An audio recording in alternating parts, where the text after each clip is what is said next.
Welcome to the Pride of Detroit PODcast, prideofdetroit.com, Pride of Detroit on Twitter, Pride of Detroit on Blue Sky, Pride of Detroit on Facebook. You know where to find us, you know where to get us, and have fun with us as we come to you live now on twitch.tv/Pride of Detroit and on youtube.com/@Pride of Detroit // just like the Lions slash the 49ers, like a San Francisco Bay Area fan tends to slash people from Los Angeles sometimes. Hey, you can check the police blotters. That's fine. We got out of there with less slashing than I thought. But the Detroit Lions did pick up victory and vengeance against the 49ers for last year and played everyone. We'll talk about that. We'll talk about what we learned from this game, because I think already the attention of Lions fans has turned from this game meaningless, which is very funny to say, to the showdown of two 14-2 teams for the number one seed, and the NFC North division crown has never happened before at this level.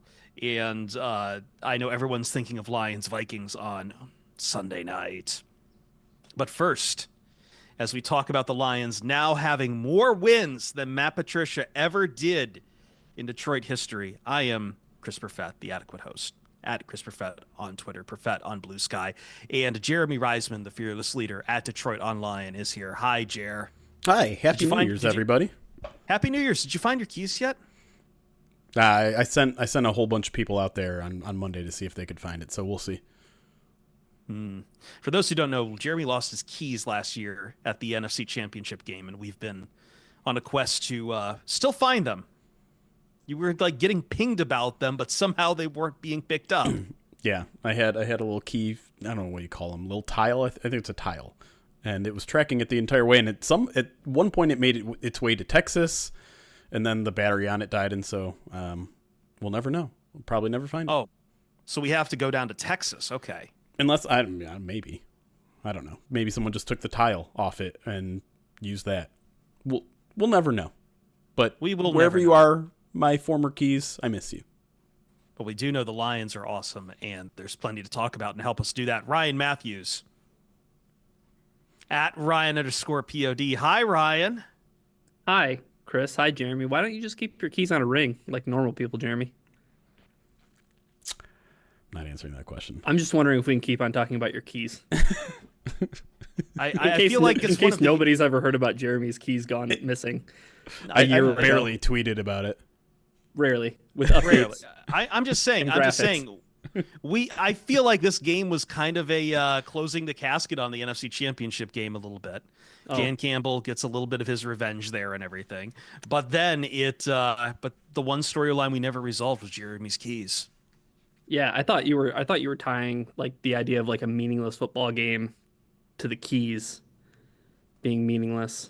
How dare you? Well, I don't know. The players certainly didn't think it was meaningless, and Dan Campbell certainly did it. Let's start there before we dive into too much else and what we learned from this game.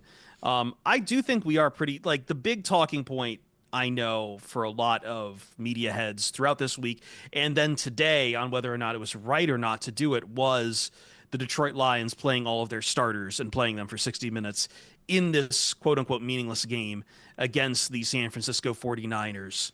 So I guess I will start there. Like, how meaningless was this, Jeremy? And I guess, are you okay with them playing the starters? Yeah, I mean, I was a little bit ambivalent to it. I was just like, well, Dan Campbell said they're going to play him last Monday, so they're going to play him last Monday. Like, we can bellyache all we want, but they're going to play. But you know, if in the sport of, you know, debate and all that, like, I did think there was reason to rest some starters. You know, it was mostly a meaningless game. Yes, if the Vikings and the Lions tie next week, then this game mattered, and so I'm 1,000% rooting for a tie next week just for chaos. I love ties. To get our first tie of the season and the last game of the year, come on. And you still get in. Yeah, that's amazing. Like, of course, Dan. Like, if we get into overtime against the Vikings, Dan Campbell is still going to play for the win because he's Dan Campbell.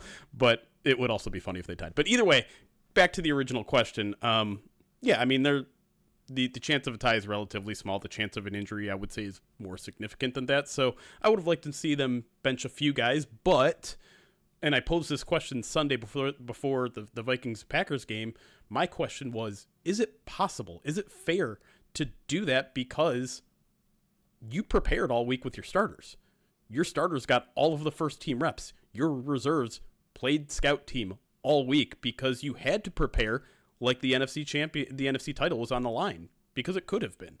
And that's exactly what Dan Campbell said after the game, which is like, it would not be fair for me to put Hendon Hooker out there because he did not get a first-team rep all week. It would not be fair to do that to some of the other players. Those are young players, inexperienced players that you are setting up to fail, and Dan Campbell won't do that to his players, and that is a good enough reason for me to say, I'm going to play my starters. It just is. I also thought another great point that he made was, who do you pick? Like, who do you choose? Who gets the rest? Who doesn't get the rest? Right? Yeah, like, I believe he said you can only sit 6 guys. Right. Was, I believe, his words. So who are those 6? Yeah, especially with David Montgomery not on IR, so he's taking up a spot on the 53. So now you're down to choosing 6 guys. Which 6 guys deserve rest more than the others, right? And that seems a little bit unfair. So I think the thing that runs through everything Dan Campbell said was like, what's most fair is just going out there and playing football and winning the game and taking it to the 49ers in a way that offense, the Lions offense, is the 11th highest scoring offense in NFL history. 5 games of 40 and more with no turnovers. They're averaging 33.3 points per game. They're in rarefied air, and they only have a chance to increase that total going into next week. And of those teams in the top 10, none of them are teams that have played a 17-game schedule. So the Lions can be the first one to kind of plant their flag in that group. But I mean, thank you, Dan Campbell, for doing that, because in a year where the Lions have set so many records, whether it's 13 wins was the standard, now it's 14 wins is the standard. Hopefully 15 wins becomes the standard. But it's just another mark of a football team that has been incredible all season long. And I think sitting guys at this point, and I know I'm kind of like, look, I was all about playing everyone because I said, like, look, this is Dan Campbell's team, and you take after your team, and this has been the value proposition he's made, is that you're going to play, and we're going to get up there, and we're going to play, and we're going to just play hard all the time. I think there's a little bit of us being able to do this because there were no significant injuries in this game. I think the best we had was that Penei Sewell hurt his thumb, which was why he exited the first half a little bit early, but obviously played the rest of the game. It was the first half, correct? Yep. I didn't have that screwed up. Okay. But like, yeah, everything else he said, it's like, we didn't get to pair the other guys. You don't know what's going to happen. Like, it's just not fair to throw those guys into situations to which they're not prepared. And at the end of the day, these guys, Jameson Williams hit over 1,000 yards from scrimmage in this game. Like, he's the 4th Detroit Lion to have 1,000 yards from scrimmage. That probably means a lot to him, to play and get those stats and get those numbers as much as anyone else. Like, and look, with the Lions already down on it, it's like, you probably want to rest some guys from defense, but you're so deep on defense, you really can't rest anyone over there. Like, you just take out DJ Reader. Who else is going in there? You have DJ Reader playing like pass rush snaps, which is not ideal, especially with how slow he was trying to get to Brock Purdy in a few places. But there's nowhere to hide that for a lot of this. Yeah, there's just not. Honestly, if I were picking and choosing who was going to rest, it probably wouldn't be anyone on defense, because honestly, those guys need as many reps together as possible to build some sort of chemistry, to build some sort of confidence, to just go out there and get more reps, because there's so many new faces out there that they need to be out there. But the one thing that left I want to say on this is that I was surprised and impressed with Dan Campbell in the postgame saying, like, he was still thinking about it. On Sunday, he was still thinking about it on Monday, like this. And I think that highlights how this wasn't a cut and dry decision like a lot of people made it out to be. Like, Dan Campbell's an idiot because this is grit over smarts, or, you don't pull your starters because this is who you are. Like, there is a legit debate that was going on in his mind, and I think there are valuable arguments on either side. But to hear that he was still kind of going through that debate on Monday tells me that, we have an open-minded coach that isn't just a my way or the highway, or we're grit, we're going to do this all the time. Yeah, I think that's rare to see from NFL coaches who talk like that, to talk that openly about those decisions. Yeah. Also, too, like, when you're talking about who you would arrest, like, I guess I would have said, okay, maybe, besides Jared Goff, like, I guess maybe like the O line, but like this was a good game for Graham Glasgow to get some, time back. He had, missed a game, and quite frankly, was a much better game for Graham Glasgow than the last couple of weeks as well. But you can't rest all of them, right? That's Yeah, what it comes right. You back can't to. rest Like all of them. you can't give all of them the day off.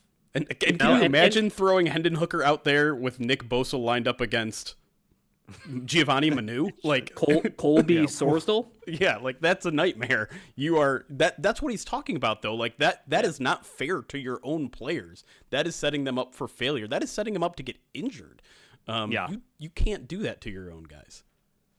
That's the other part, is like 49ers were still playing to the final snap as well. Yeah. Like they weren't taking anyone out. And damn well, if they saw a second team going in, they're not going to honor that.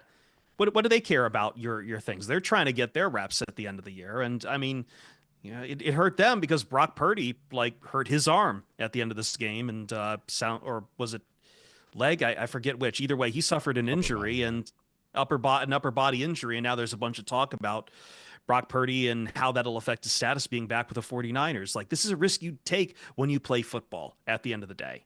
It's just ultimately what it is. But let's talk about some of that football. Greatest thing you saw out there, and Jeremy, and why was it the sexy Jake Bates? I mean, listen. I don't know what got into Joe Buck or Troy Aikman, but like they were losing it. Very tickled by it, and I was very surprised that they cut to it not only once but back to it. He was grinding on some turf, the man, and people really got a tickle out of it. And my favorite was Hogan Hatton's quote after the game where he's like, "I can't believe they did that to him. Like he's just stretching, and they went back to him twice." I am so tired of people sending me George Costanza. It was either that or Titanic, right? Yeah, I don't know. We don't need to stay on this. I just wanted to bring it up before we get to the good and the bad of this game. Well, I mean, another part of the ancillary good stuff was, Fred Warner finding out why Dan Campbell brought everyone to the West Coast. That pregame speech, you just knew like that is gonna.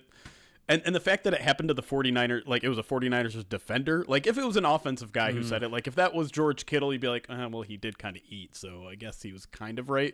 But it was the 49ers defense that did not force Warner upon got all. He got blanked in this game, yeah. This was and I mean, before we move off Jake Bates too much, I do want to say in a serious note too. Look, man, I feel like it's funny watching him miss some PATs. He's going to do that, but like, I guess I am appreciative always of this kicker situation right now. It can change in a heartbeat. Consider that the 49ers spent a third-round pick on Jake Moody, and you saw what happened there. And if you were watching on Sunday night, Riley Patterson lined up for the Atlanta Falcons, and it did not go well. That's a limitation. It was the Riley Patterson we all knew. The accurate kicker who couldn't make anything from over 50. That was on the Falcons for even trotting him out there for that. No, the Falcons made another coaching miscue. Oh God. yeah. Just Raheem Morris just being desperate as hell at the end of this. But in all seriousness, with the Jake Bates stuff, absolutely bailed out Jared Goff in the worst play that he made all night long. Yeah. Right? Mm-hmm. The worst sack that he possibly could have taken. Put Jake Bates right in range to drill a 56-yarder, right? Like, right. I mean, I know that the first PAT, Hogan Hatton, I think there was he got maybe a penalty over. that could have been called there on that first PAT. The second one, he just pulled to the left, but I mean, that field goal in that spot is huge. The Lions need those points because at that point, it is a race. It's a race to 40, basically, whoever is going to win that game. So. I mean, Jake Bates deserves a ton of credit for how he's played this year. He does. I mean, it's way more than I expected. It's no secret that I was very skeptical of how he could play this year with how I saw him play in training camp. And he's had a bad miss here or there, but generally speaking, I mean, he's been one of the better kickers in football this year, and he's been extremely reliable from that 55 to 60 range, which is something the Lions haven't had in their toolbox for a very long time, maybe ever. They didn't last time they were in Santa Clara, and it changed the complexion of the game. Yeah, Absolutely. Yeah.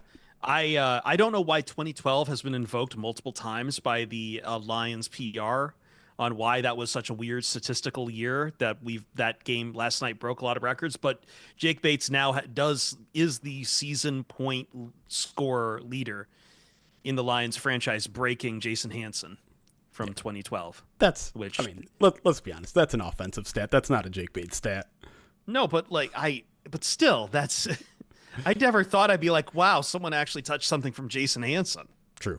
It's true. It's around here forever. But yeah, let's broaden this to the offense. Let's get to this to the offense. Yeah. Because Jared, I think in any other regular football season, we'd be talking about Jared Goff as like a top 2 MVP candidate. He is just producing at an incredible level. I thought I joked about this on Pride of Detroit Direct and on Twitter. I feel like I keep saying this, but that felt like one of Jared Goff's best games as a Lion. And you keep saying that, but it's true, right? But yeah. It keeps stopping true. it. Yeah. And another thing I put out on Twitter that I think is phenomenal and not to be overlooked, this man has thrown for a passer rating over 129 15 times in his entire NFL career, 7 of which have been this season. And he was just pinpoint accuracy all freaking day. I pointed out, I think he had 2 bad plays all game. You mentioned the first one where he took the bad sack. The other one was the 4th down play where he was late to Sam Laporta in the red zone there. Other than that, everything was on point. Everything was out quickly. He continues to be one of the best pre-snap quarterbacks because they're always in the right look. They're not giving up any free runners. And man, it goes underappreciated. He goes underappreciated just because he doesn't have those, Sports Center looking plays, right? He doesn't have these plays where he's breaking contain, he's breaking tackles and throwing off his back foot. He is just so solid that he makes everything he does look simple. But the ball placement yesterday was just pristine. Perfect. In a way that, again, I think we take for granted a little bit too much. And that was one of my bigger takeaways because I think the Lions might need him to play like that the rest of the way. Might. I think there's a lot of. We'll talk about linebackers in a second because I think Alex Anzalone is really the reinforcement they need more than anyone right now. But look, I think part of this is me, and this is turning into my take. So give me a second. I spent way too much time hearing from people talking about where Ben Johnson's going to go this, where Ben Johnson's going to go that, but ultimately, at the end of the day, regardless of what happens with Ben Johnson as your offensive coordinator, and by the way, people still wringing their hands over, oh, are you really sure, Ben Johnson, you should be unveiling that trick play against San Francisco? We've been doing this, I believe, 10 weeks now and counting. We're wringing our hands over, people like Andrew Brandt are wringing their hands over, oh, did Ben Johnson let it out of the bag too early? And someone else made the great point that they put that fake Penei Sewell handoff on tape for a reason. Yeah. They are playing mind games right now. But I guess let me get back to my point. I'm sorry, I deviated. Take a look at this Lions offense and tell me that I know that people are worried on what happens with Ben Johnson after this year, but appreciate what you have in the actual talent that is on the offense right now and will continue to be on this offense with Goff, Gibbs, Montgomery when he's back and healthy. Jameson Williams, another fantastic night for him here as he continues to come along. Sam Laporta, back half of the season, getting some of that magic he had in 2023 back. Amon-Ra St. Brown being the sure-handed that he is. They have an offense with an incredibly deep skill position, Pro Bowl talent across the board. And I don't think Jared Goff, and all of that just goes away because of what happens. That's not solely because of an offensive coordinator. Those guys are awesome because they are awesome. They have the talent to be awesome. And that remains one of the surefire things of this Lions offense moving forward. They have, they have, I believe, the top right tackle in pro football right now, and Frank Ragnow top 5, center. And either way, like, the amount of talent is still staggering, and that's ultimately what's winning you these games down the stretch, is how much DM talent is out there on the field, able to not just make creative plays, but execute those creative plays and just be efficient, be excellent. Gibbs, shedding defenders, Jamison Williams with his speed, like that's all solid, real, and something you rely on going into the playoffs. Yeah, so one of my favorite Jared Goff plays from last night was whatever look that they were in that Jahmyr Gibbs touchdown run, where he brings Gibbs from out wide back into the backfield. Amon-Ra St. Brown goes over to form that trips bunch over there on the left side, because Jared Goff was like, well, they have one guy out there, and it's Jahmyr Gibbs versus Fred Warner, and Tim Patrick, just an incredible block on the outside. So like that's even some more Jared Goff stuff, where it's like, hey, I see this advantage here. We're going to go to this look. Here's the handoff. It's 30 yards, and it's game over with Jahmyr Gibbs. So the cerebral stuff is awesome. The turnover worthy plays is something I highlighted too. Like, he had 0 last night. He has 16 all year, which is the lowest, according to PFF. That's the fewest amount of turnover-worthy plays he's had in a season since his rookie season, which he only played 7 games and he had 14.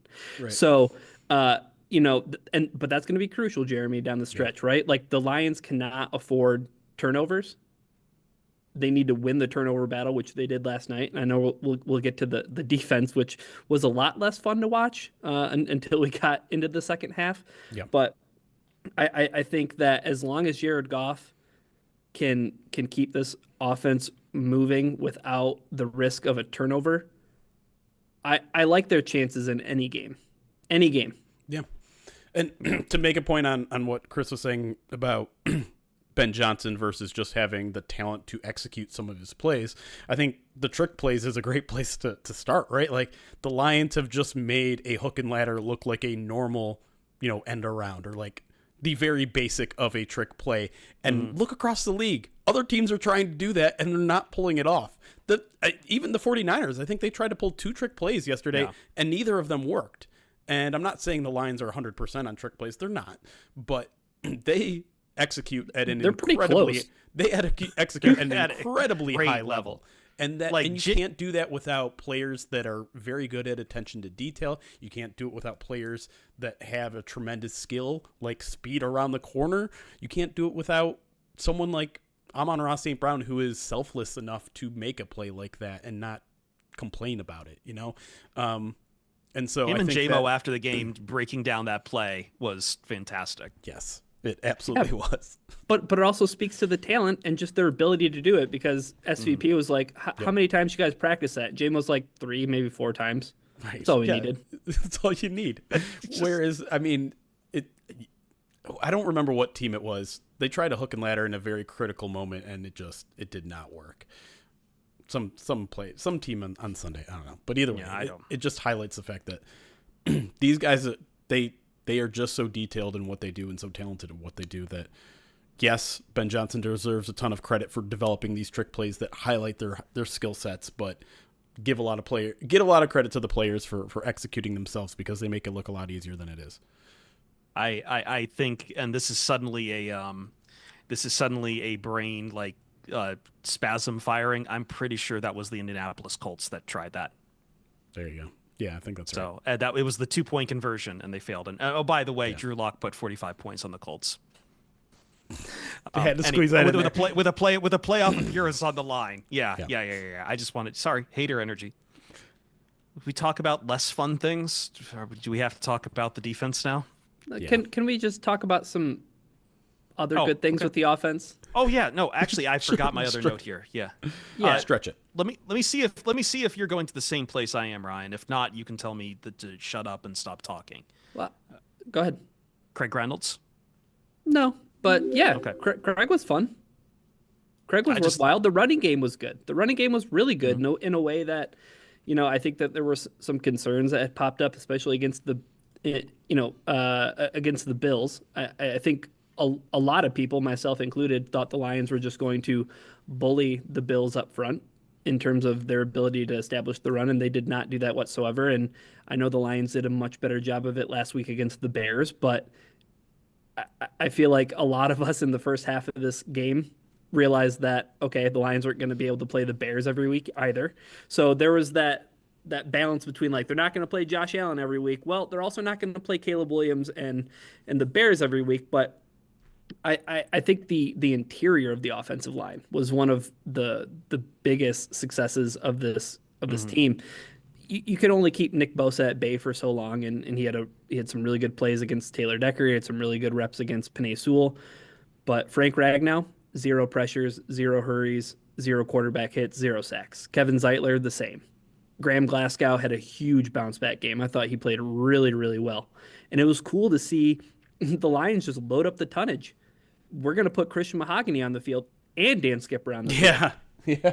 There's just going to be a massive humanity, and you come and block it. And that was the thing. Jahmyr Gibbs, the second most yards from scrimmage as a runner, going untouched.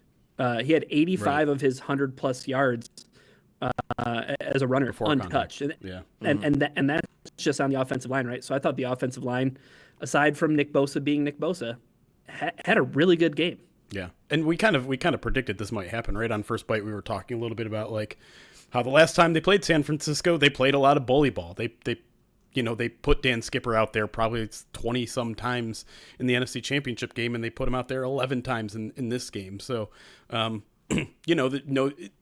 of it is knowing your opponent. The 49ers have not had a great run defense all season long, but it is nice to see the Lions get back to what they do in terms of running the ball, because that is something they've really kind of under the radar struggled with for the past month. And it's something they absolutely need back with. We're going to take on the Minnesota Vikings, which we'll get to later on in the show. But again, that's why it's important you play everyone too, is like there's been things you've needed to work on that you need to get right for all of this. Speaking of getting right, is it time to talk defense, or are we still going to try to claw at the good stuff? We're running out of time to claw at the good stuff, so let's just get to it. Let's rip off the Band-Aid. Specifically right now, there's 2 things that really bother me. First off, Kirby Joseph, welcome back. It's been a long time. It's been like 6 weeks since he had an interception. He's had one hell of a year. So not taking anything away, but still good to see Kirby Joseph getting some interceptions again. And hopefully there's a couple more still in the tank for next week, because, Lions are going to need it. You said it, Jeremy. There were no punts forced in this game, and that goes for the Detroit Lions as well. And yeah, Kirby Joseph did get 2 takeaways, and they kind of did by the end of the game start to create enough chaos that they were able to, make the 49ers make mistakes, which was a very 2023 attitude for them to do. And they're kind of back to those ways in how they are doing this. But it really hurts in 2 places. Number one, I love what DJ's Reader's doing, but watching him just given how shallow the defensive line is, seeing him out there on pass plays, trying to chase down Brock Purdy, because he was getting penetration, but he could not get Brock Purdy at all. But that's not his job. He's a nose tackle.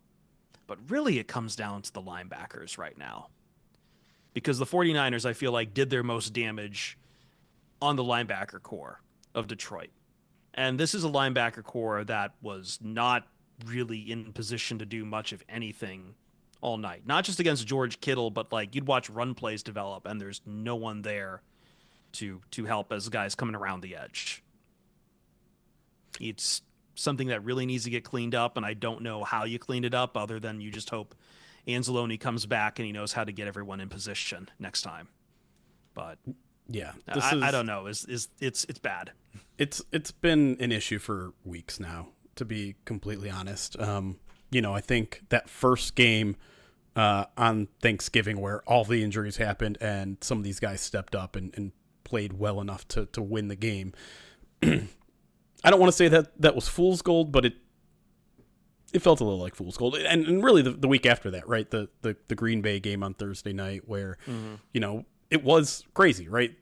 It's a bunch of these guys playing on a short week. Some of them had only been with the team less than a week. Truly amazing what they were able to do in that game. But since then, it's kind of been a disaster for the linebacking group. But guys like Ezekiel Turner, who were were kind of good early on have now been relegated to a 6 or 7 snap role, and rightfully so. Ben Neiman has not been good at all. It's been bad. I feel bad for these guys because, they're practice squatters. Let's be honest. Quan Alexander didn't play in this game, but he's back, and he hasn't been good when he has been playing. It's a tough look when play action passes all freaking night are just every single time.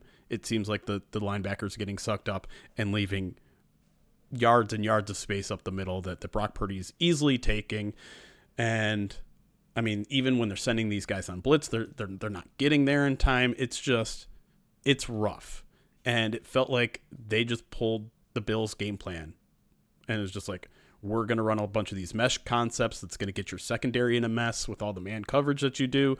We're going to run a ton of play action and misdirection that's going to put your linebackers head on backwards, and then we're going to either run the ball or pass the ball. You're not going to know, and that means your defensive line doesn't know whether they're going to be pass rushing or run block or run defending. And it all was not working for really the majority of the game. I know people maybe look at the first half, second half splits and be like, oh, they were much better in the second half. Not sure it would look that way if Brock Purdy didn't, one, hand Kirby Joseph his first interception, and two, Kirby Joseph not have one fantastic play in which he intercepted the ball, because they were driving both of those times, and both those drives could have very easily ended up in points. It certainly helps, too, that your kicker, the opposing kicker, is missing kicks. So my concern level is 9 out of 10 for this defense right now. It's bad, and the only thing that feels like a saving grace right now is I'm just as confident in the offense as I am pessimistic about the defense.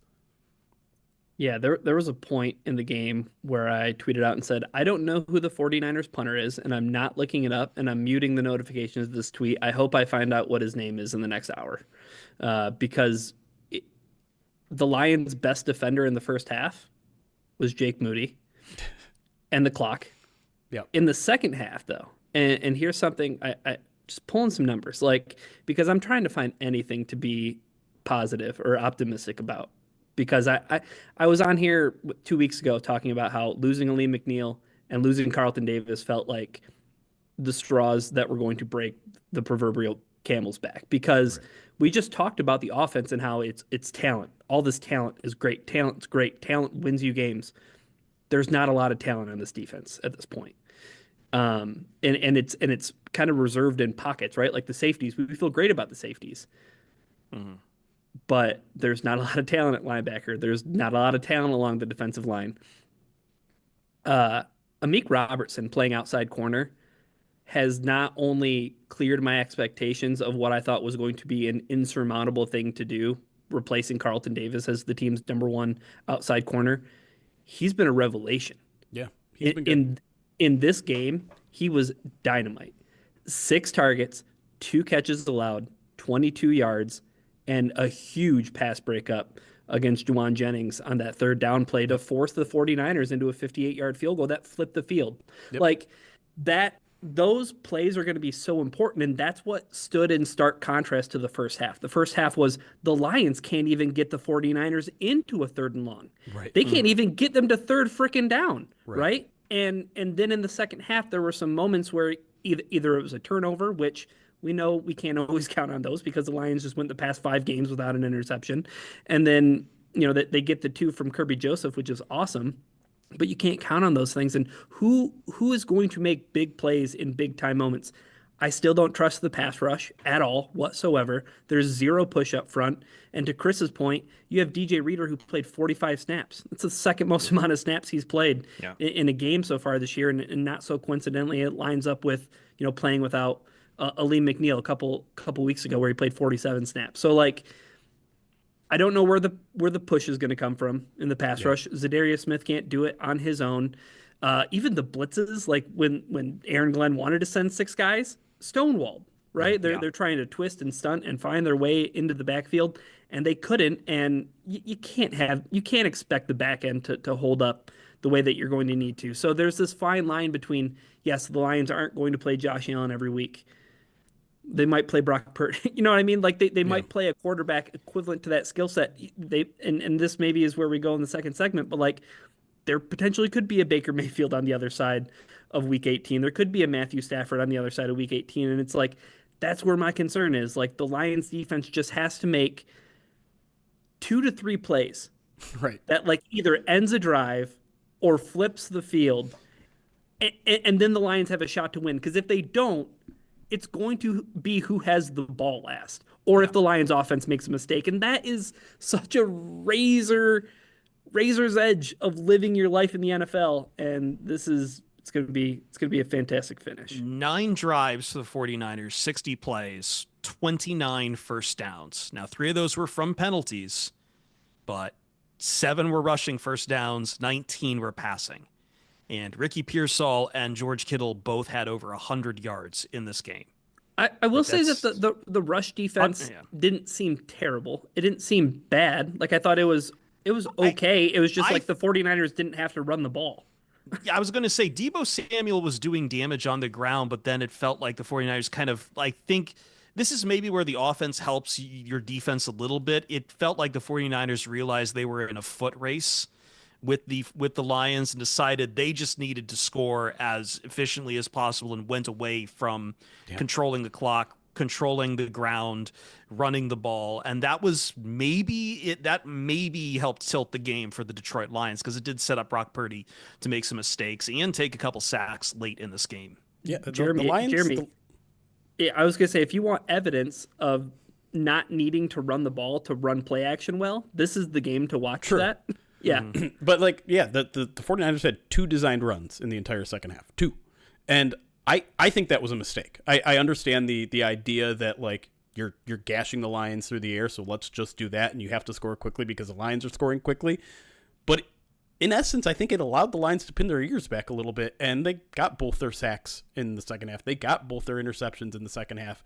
Their coverage was a little bit better. I mean, it was a lot better. They only forced 2 incompletions in the first half, and Purdy was 13 of 19 in the second half. So they were better, and I think part of that is the 49ers' fault. But going to quickly on a bigger picture thing, I think the Lions are in a place where they were last year, where they just need disruptive plays.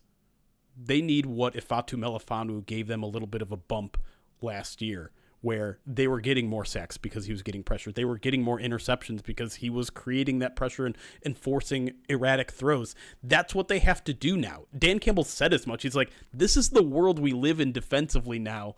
And my question is whether they can keep up what they were doing last year, because I don't know if they have the horses. I think we're getting to a point where you're like, their defense last year may be better than where it's at right now. I think the secondary is better than it was last year, but they're not getting as many sacks. They're not getting as many interceptions as they were towards the end of last year. And maybe things are shifting. Maybe Anzalone helps out. Maybe Jalen Reeves maybe knocks a little bit of the rust that we saw last night off. And maybe Ifeatu Melifonwu, that was only his second game back. Maybe getting those guys back improves everything. But I just threw a lot of ifs out there because that's a matter of hope. It's a matter of, do you have enough time for what matters to get these guys up to speed? Because you're getting the reinforcements, but are they getting here quick enough? Are you going to have enough horses healthy and quick enough? One place that doesn't sell horses is Righteous Felon Craft Jerky and Meat Sticks. I would hope they don't, but it's all natural Black Angus beef. They pride themselves on superior quality, revolutionary branding, and unique flavors that go beyond the stereotypical jerky offering. Listen, I was going to do this read somehow, and I apologize to Righteous Felon, but no horse jerky there, all beef. Again, it's great for us. We love it. Each 2-ounce bag of jerky has 16 to 20 grams of protein. Each stick has 8 grams. If it's good enough for us, we love this stuff. It'll be good enough for you too. Did you get the gift of meat for Christmas? No? Well, here you go. The holidays might be over, but you can go to righteousfelon.com and use promo code BOD15 at checkout. You'll get 15% off your order, no matter how big or how small. Use up the gift cards you got from the holidays and get yourself some meat with a little bit of discount from us on the side. That's promo code POD15 at righteousfelon.com. When we come back on the Pride of Detroit PODcast, we're taking all these lessons we learned from the 49ers and we are applying it to the biggest game around. What game is it, Ryan? When is it? I know, but I don't want to do it. I feel nervous. God. Well, no, I think a good thing though is that the Lions get an extra like 7 hours to prepare for this game. Sure. Oh, Sunday. Okay, we'll be right back on the POD cast.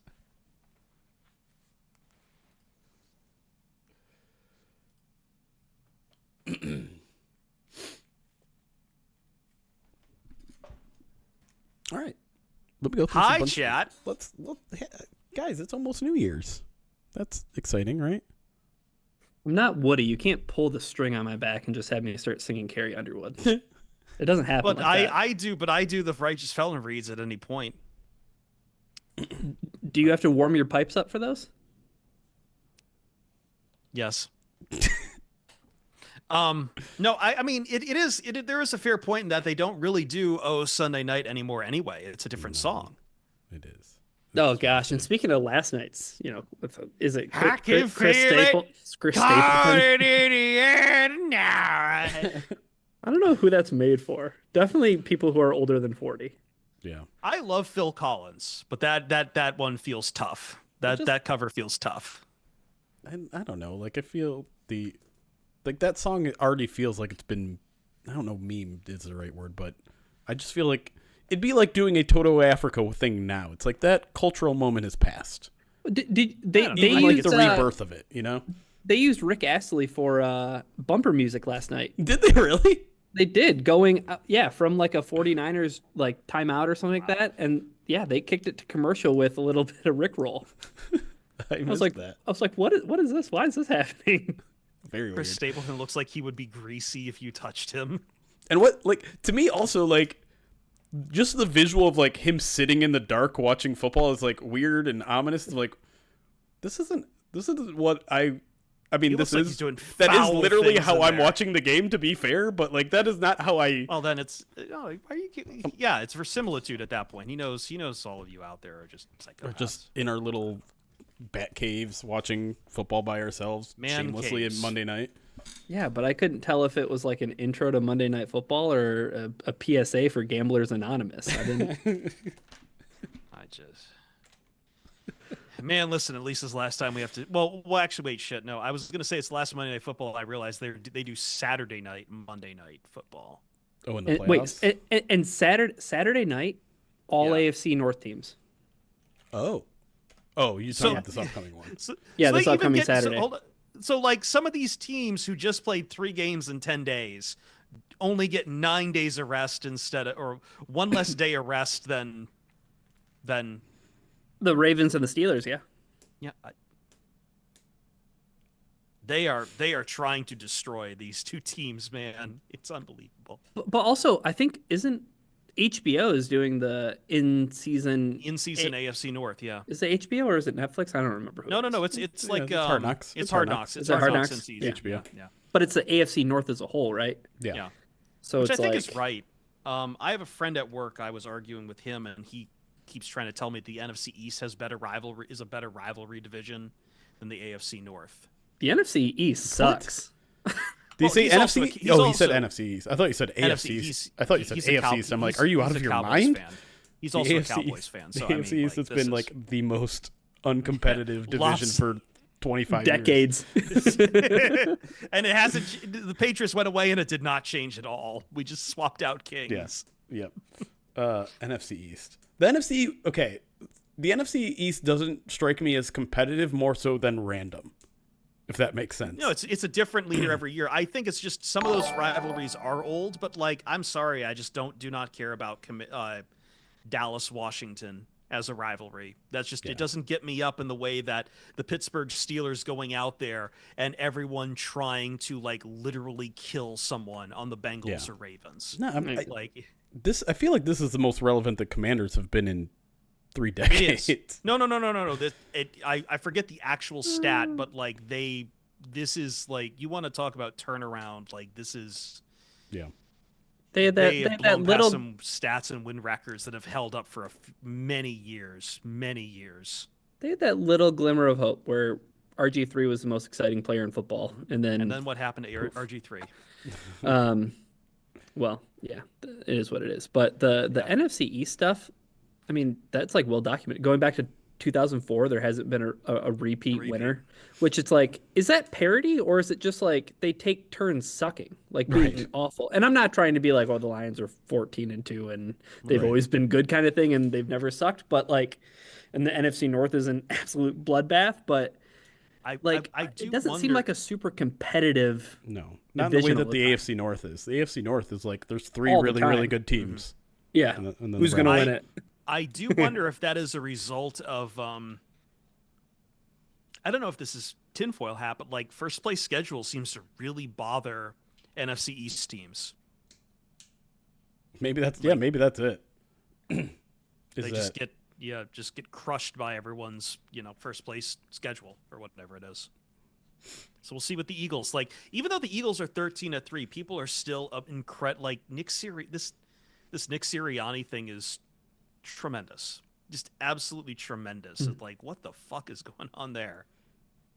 It's weird. Where do you guys sit on the Saquon thing? What Saquon thing? Whether which they thing? should play him or not. Yeah, whether he should play or not. Play. For Play. the record.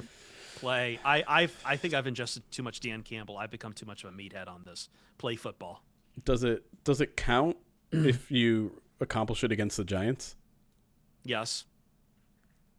Can I just also tell you the state of Eagles fan mind working with my friend who is an Eagles fan after that Commanders loss? That Cowboys game started and says this with Jalen Hurts out, they're totally going to lose this game and it's going to set up for like they could lose the division against the Giants. Well, that didn't happen unless you're Micah Parsons, who was like, well, the game wasn't as it wasn't what the scoreboard reflected according to Micah Parsons.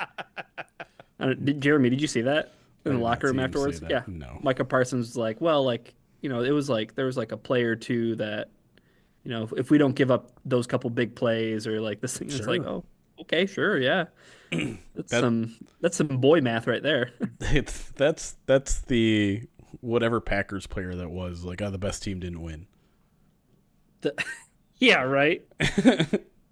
What? Gosh, who was that? We made too many mistakes, but it was a receiver, wasn't it?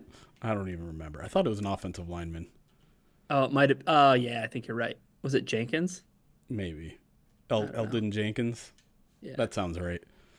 It's like, well, I don't know. You made a lot of mistakes because you're the team that's worse. Yeah. That's... And, if we just change the result of 7 different plays, that game is way closer. Are the Cowboys going to run back McCarthy? I hope so. Of course for sure. Of course they are. The late season surge.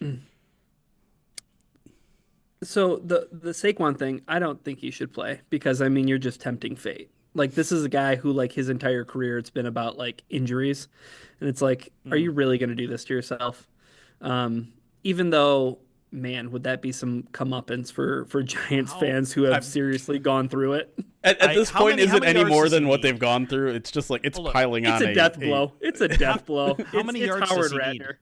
Like 109 or something. It's not 109. Okay, then it's. But still, it seems like maybe if he can get it in the first half and then you rest him, I don't know. Hold on, I'm curious what the Giants' run defense is like. You're tempting that monkey paw to curl, man. Chris. Like, well, they're 15th in run defense, DVOA. Yeah, but they're without Dexter Lawrence in the middle, right? I wonder where they've been since then. Probably not good.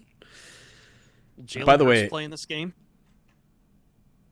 Probably not. I mean, dude, that concussion situation is kind of nasty with him. Yeah. I'm gonna see how the NFL handles that. Because I'll just say that Jason McIntyre on Cowherd the other day, because I'm stuck watching it sometimes for reasons I won't disclose. But I was stuck listening to it this entire week because of my job. Yes. Jason McIntyre just pretended like the concussion protocol like doesn't have to be followed. Like a player can just like decide to play like outside of concussion protocol, and it's like he doesn't have a choice. Like he doesn't get to play. Like you have to go through all of those points of what is it? 5 points, Jeremy? I don't know, something like that. I don't know. Yeah. Yeah. It's a lot. Are they gonna really stick it to Jalen Hurts? Is he gonna miss the first playoff game because of concussion symptoms? If they're still there, tinfoil hats in the chat. While we're on running backs, Twitter is ablaze right now. I don't know if you guys heard the news. I did see that Ezekiel Elliott has been released. Well, why is this still news in 2024? Why is it happening in Week 18? Because, according to Clarence Hill Jr., quote, the Cowboys, quote, want to give him a chance to sign with a playoff team. What? Who? Who's going to pick up Ezekiel Elliott? Is he going to be David Montgomery replacement for the wild card round? Fully opposed to that. Lions did just waive Maurice Norris, I noticed. Yeah, that's the meanest thing you've ever said. Shut up. Jeremy, shut up. Somebody mute this idiot, dude. Are you kidding me? I not only suggested that the Lions are going to lose on Sunday, but I just realized we went through all of Movember without muting each of us. It's true. No one was into the muting thing this year. I don't feel like I have to retire. I'm into it right now. Get this guy to shut up. Are you kidding? Someone donate $50 to the University of Michigan Rogel Cancer Center. And I'll shut up for a month. Not a month. Shut up for a month. A minute. What am I doing? There's somebody in here who objectively knows like the worst Sonic character. That would be who Ezekiel Elliott would be.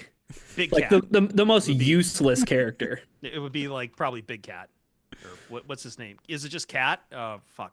The giant, like weird looking cat with the fishing pole. Perfect. That's Ezekiel Elliott. Big the cat. Big the cat. Yeah, he's Big the cat. Oh man. That was awful. I didn't like how you said that at all. Like to come in here and replace David Montgomery. Zeke is the sign you run through at the end of the level. Yeah, exactly. There you go. Changes from Robotnik to Sonic. Yeah. LJB rough, right? How pissed would Jamar Jefferson be if they signed Ezekiel Elliott? Like, could Dan Campbell and Brad Holmes find a more efficient way to tank the culture in Detroit than signing Ezekiel Elliott? I would rather take Kerryon Johnson up on his offer of the old man Tostitos commercial and make that real than Ezekiel Elliott. But you couldn't bend Jeremy into a pretzel trying to rationalize that move. No. I think Lions fans are trying to rationalize a similar move on the defensive side. Not Calais a ton. Campbell? No, Calais Campbell I would take in this instant. I don't think he'll make it to the Lions on waivers. He's still in the playoff run though, which he technically has been dumb and sucks. Right, which means I don't think they can waive him like the Monday after their season. I don't think that's how that works. I think his contract expires, or I don't know. Either way, he wouldn't get past the Ravens, who he's played for before. Yeah, so I'm talking about Yannick Ngakoue. Like, no, he is absolutely. Whoa! People are talking about that because he's getting waived. The Patriots are waiving him, mind you. Ooh, can somebody please quote tweet that news to Jeremy with the Thanos gif, and the Lions adding Yannick Ngakoue, because that would make myself. Real clever. I'm so guy. tired of that. I'm so tired of that. Infinity Stone Gauntlet, okay. Jeremy. Okay, like I thought it was the gift that has been pissing me off the past month. I thought it was too. No, I know it's been pissing you off, but it's not any Thanos gif in general would just send you over the edge. It's not that. It's just the overuse of it. It's the idea of like, God, like the Lions have been doing it themselves. They're 14-2. They're 5-0 in the division. They're 10-1 in the conference. They have the best point differential in football. They had a top 10 hard schedule. What else do they need to do? Stop saying I'm gonna do this myself. They've done it themselves. Yeah, this is why I posted the Streets of Rage gif. Only trust your fists. The Lions, they're your fist. Only trust your fists. Police will never help you. Packers will never help you. Only trust your fists. If that's not Dan Campbell as hell, I don't know what is. I know Dan Campbell's all like giddy, nice. And he's like, "Oh, this is what football's all about. 14-2 versus 4." No. Any other freaking year, 14-2, we are kicking our feet up. We're watching Hendon Hooker play the Vikings, and we're enjoying life a little bit more. You know what the worst part about this is? Because you have to. This is what has made me realize in my theory that the NFL is a sicko, is run by just absolute sick people. Any other league on earth would see two 14-2 teams and probably have a serious conversation in the postseason about, oh wow, maybe our playoff seeding system is not equitable. Maybe like this is a rare thing to see two teams 14-2 in a conference, but maybe we do need to move away from a division seeding and reward like wins more than anything. But the NFL absolutely, I'm sure if I could like peer into Roger Goodell's office right now, is like, we fucking love this. We love that this is a massive matchup on Sunday Night Football with these kind of, ramifications that has driven so much drama. They are it like they don't care about making it equitable. They want this to mean this much, and for you to tune in realizing this much is at stake, rather than like, oh, the Lions might drop to a 2 seed or the Vikings might drop to a 2 seed. What? I like it. You like it? I'm fine with it because the NFL is the only professional sports league where divisions matter. It's the only league where divisions matter. Even though some of those divisions, like the NFC South, have clearly gotten the benefit of that for decades. But guess what? I don't care because the Lions are 8-0 on the road. That is something I would like to. You don't care if they get the 5 seed then. You I want was going them to to say lose. someone, That's what I just hold heard. on. That's something. Let's put it. I want to put a pin in this for the next segment because someone did ask me on the post game stream last night if the Lions are the 5 seed. Would you rather play the Rams or the Bucs/Falcons? I feel I don't want to play two of those teams that I ID'd 8 weeks ago as teams I didn't want to play. Falcons, I would love to play the Falcons. My God. Are you kidding me? Dan Campbell would coach circles around Raheem Morris. That dingus. What an idiot, dude. Bro, the fact that he did not call timeout. Come on. Dude, but again, it's the post game stuff where it's just like did he not take responsibility for that? Well, he was just kind of like, oopsies. I don't know what else you can do at that point. Yeah. Well, also apparently he says that he slept during Sunday Night Football as well, in spite of playoff implications. I mean, you can't control that, but I'm just like coming off once again the timeout stuff. I don't know. If that's it's just in Google. You type in Raheem Morris's name, and the top 3 things are Raheem Morris PFR, Raheem Morris clock, Raheem Morris time management, and then Raheem Morris coaching history, and Raheem Morris wife. But you get towards the bottom of that, the second to last or the penultimate suggested search is Raheem Morris stats are for losers. Oh boy. Oh boy. I kind of remember that quote now. Falcons have too much talent to be in this position. And yet they repeatedly are in this position, and they took 14 weeks to get to Penix. Like, I don't know. We'll talk about. We'll leave Falcons out because here's the other thing: Bucs get to play the Saints, which I think are an easier team to beat than the Panthers right now. Yes, Saints are pathetic. Here's the quote from Morris. It was Morris explained after the game he thought saving the timeout would be better, and that he assumed the offense would line up and snap the ball faster. Quote, probably could have used the timeout. Thought we could get to the line of scrimmage with our operation a little faster there. In hindsight, could have been a good decision, could have been a better decision to take that timeout, but I wanted to have the opportunity to move up there. You could always second guess those things. You could always second guess those motives. Yeah. They had 2. It's Matt Eberflus all the way down. Yeah, that is the most Eberflusian quote I've ever heard. That's what I mean, right? Like it's more like, I don't know, could have done better, but we trusted our process. We trusted, we thought our off. Like he's pushing blame to the offense to be like, I thought we could have lined up faster. Yeah. Right? You're throwing your players under the bus. You have a rookie quarterback who in the preseason you said didn't need snaps, didn't need reps. Stats are for losers. The overlap with Chicago is incredible, right? Like he's throwing his rookie quarterback under the bus a little bit. Yeah. In his second start of his professional career? Of his NFL career, with again no preseason snaps whatsoever. No time to catch up on anything. I still don't understand that one. Oh, I'm sorry. It wasn't Raheem Morris that slept during Sunday Night Football. It was Todd Bowles, apparently. Oh, because he's resting easy. He knows that he has the Lions defensive coordinator job if the Bucs get fired. I think that Todd Bowles. Wait, if the Bucs get fired? Yeah, if the Bucs fire him, he can just be the new defensive coordinator. I for the do want to. Lions. I'm glad you said this because I was about to go here. Like, I do have a theory that the Bucs do have a hard cap, and it's because Todd Bowles is the coach. Like, I think it's hit Jim Caldwell. They can only go so far with him as the coach territory. Maybe, ma'am. I don't know. You guys want to get in the second segment because I feel like a little bit. We should do some alert. Yeah, I haven't read a single alert yet. So yeah, I wanted to change my shirt too. It's good. All right, let me go do that. I'll shut speed up. run, Jeremy. Ready, set, break. MNUFC. We have some from last night too. So good luck. I got to go to last night. I'm not going to last night. If you subbed last night, it's your fault. You subbed during a Chris stream. I don't know what you expected. He's where not. He doesn't say that. Where he doesn't acknowledge you. MNUFC, thank you for the 44 total months. He says, I'm a Lions fan living in Vikings land, and I will be wearing every piece of Lions gear I own this week. Good for you.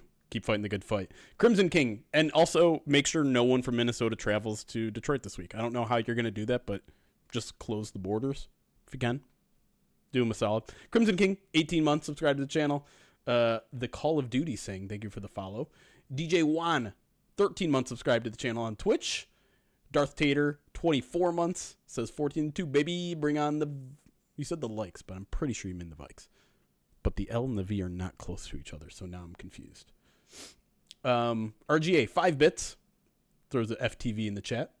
Rise Beast, $5 super chat on YouTube, says, imagine the way they are going to be motivated if they lose next week. Need the win, but I'm not terribly worried if they lose. Go Lions and POD. St. Bob, 21 months, subscribed to the channel, says best Lions coverage in the game. Appreciate you, St. Bob. Damian Smith, £5 donated through a super chat, says, why do you think the Lions chose to bring back Alexander over Long at linebacker? Happy New Year to you all at POD. The simplest answer to that question is that they weren't able to add Long until today if they wanted to, because Long went back on waivers because he initially went to the Titans. He failed the physical, and then he had to go back on waivers on Friday. And when you go on waivers on Friday, because people play football games on the weekend, the waiver claims you have until the following Monday to put in a waiver claim for him. So he cleared waivers Monday. They could theoretically sign him today. Now they haven't, and it appears that their roster moves have been made, which is just waiving Maurice Norris. So, the longer answer is I think they trust Alexander a little bit more. They have history with him, right? He played with the Saints. He's a veteran. But let's just hope that roster move of waiving Maurice Norris is for what we all want, which is Alex Anzalone coming back. We all want that very much. Very, very much. Because that means we won't have to see Quan Alexander. We won't have to see David Long. And it means we won't have to see Ben Neiman or Ezekiel Turner. I mean, the three deep of Jack Campbell, Alex Anzalone, and Jalen Reeves-Maben is acceptable, right? Maybe gets you some stability back in the linebackers. It might even be good, right? Yeah. Especially if they're playing two linebacker sets most of the time, and you have Ifeatu Melifonwu kind of as that replacement for a third linebacker. That's fine.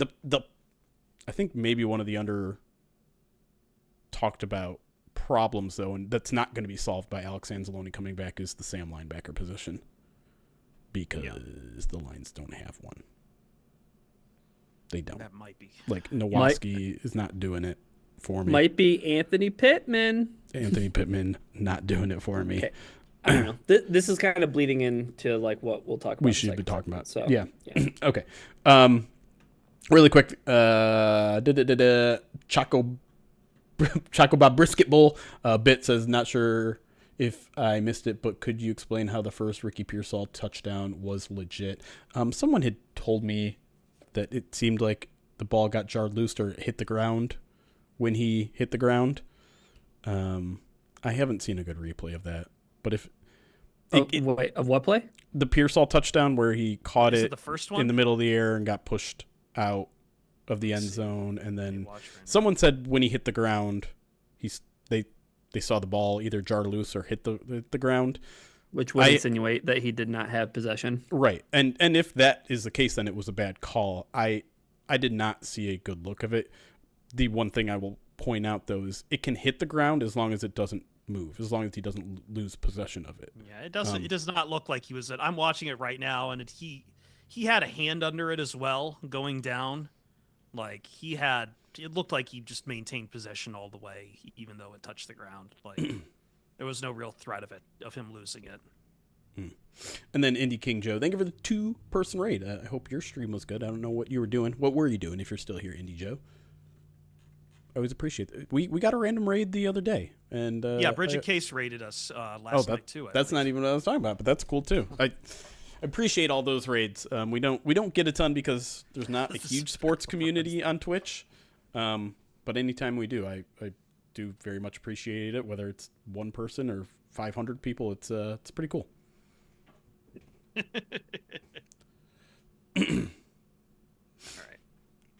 All right. Are we caught up? Wow, you went fast. There weren't that many. I think there was a bunch yesterday. I did not touch the ones from yesterday, though. Yeah, okay. I wasn't able to get to them yesterday, so I apologize to all those who were joining us for the post game victory celebration. Indy Joe looking for RX. Yeah, I forgot. I need to play the new Indiana Jones game. All right, segment 2. Let's do it. Yeah, let's get to it. Okay. Yeah, because I think we want to, like, Michigan won, which is very funny, and I think we want to get out in time to see the playoff game tonight, and just enjoy, the rest of the night as New Year's comes. Definitely. Where's my lock? Midweek mailbag's going to be a PODD exclusive this week. To you, Krolik, because it's the last one of the month, and I know we didn't do one last week, but sorry. Holidays. I'll see about getting us a preview podcast. Once again, I've had like one day off in like 3 weeks. This is kind of hell crunch time at my day job, so like Thursday's kind of my only chance to really, recover. But yeah, we'll talk about that off air a little bit. Also dealing with some family shit. Anyway.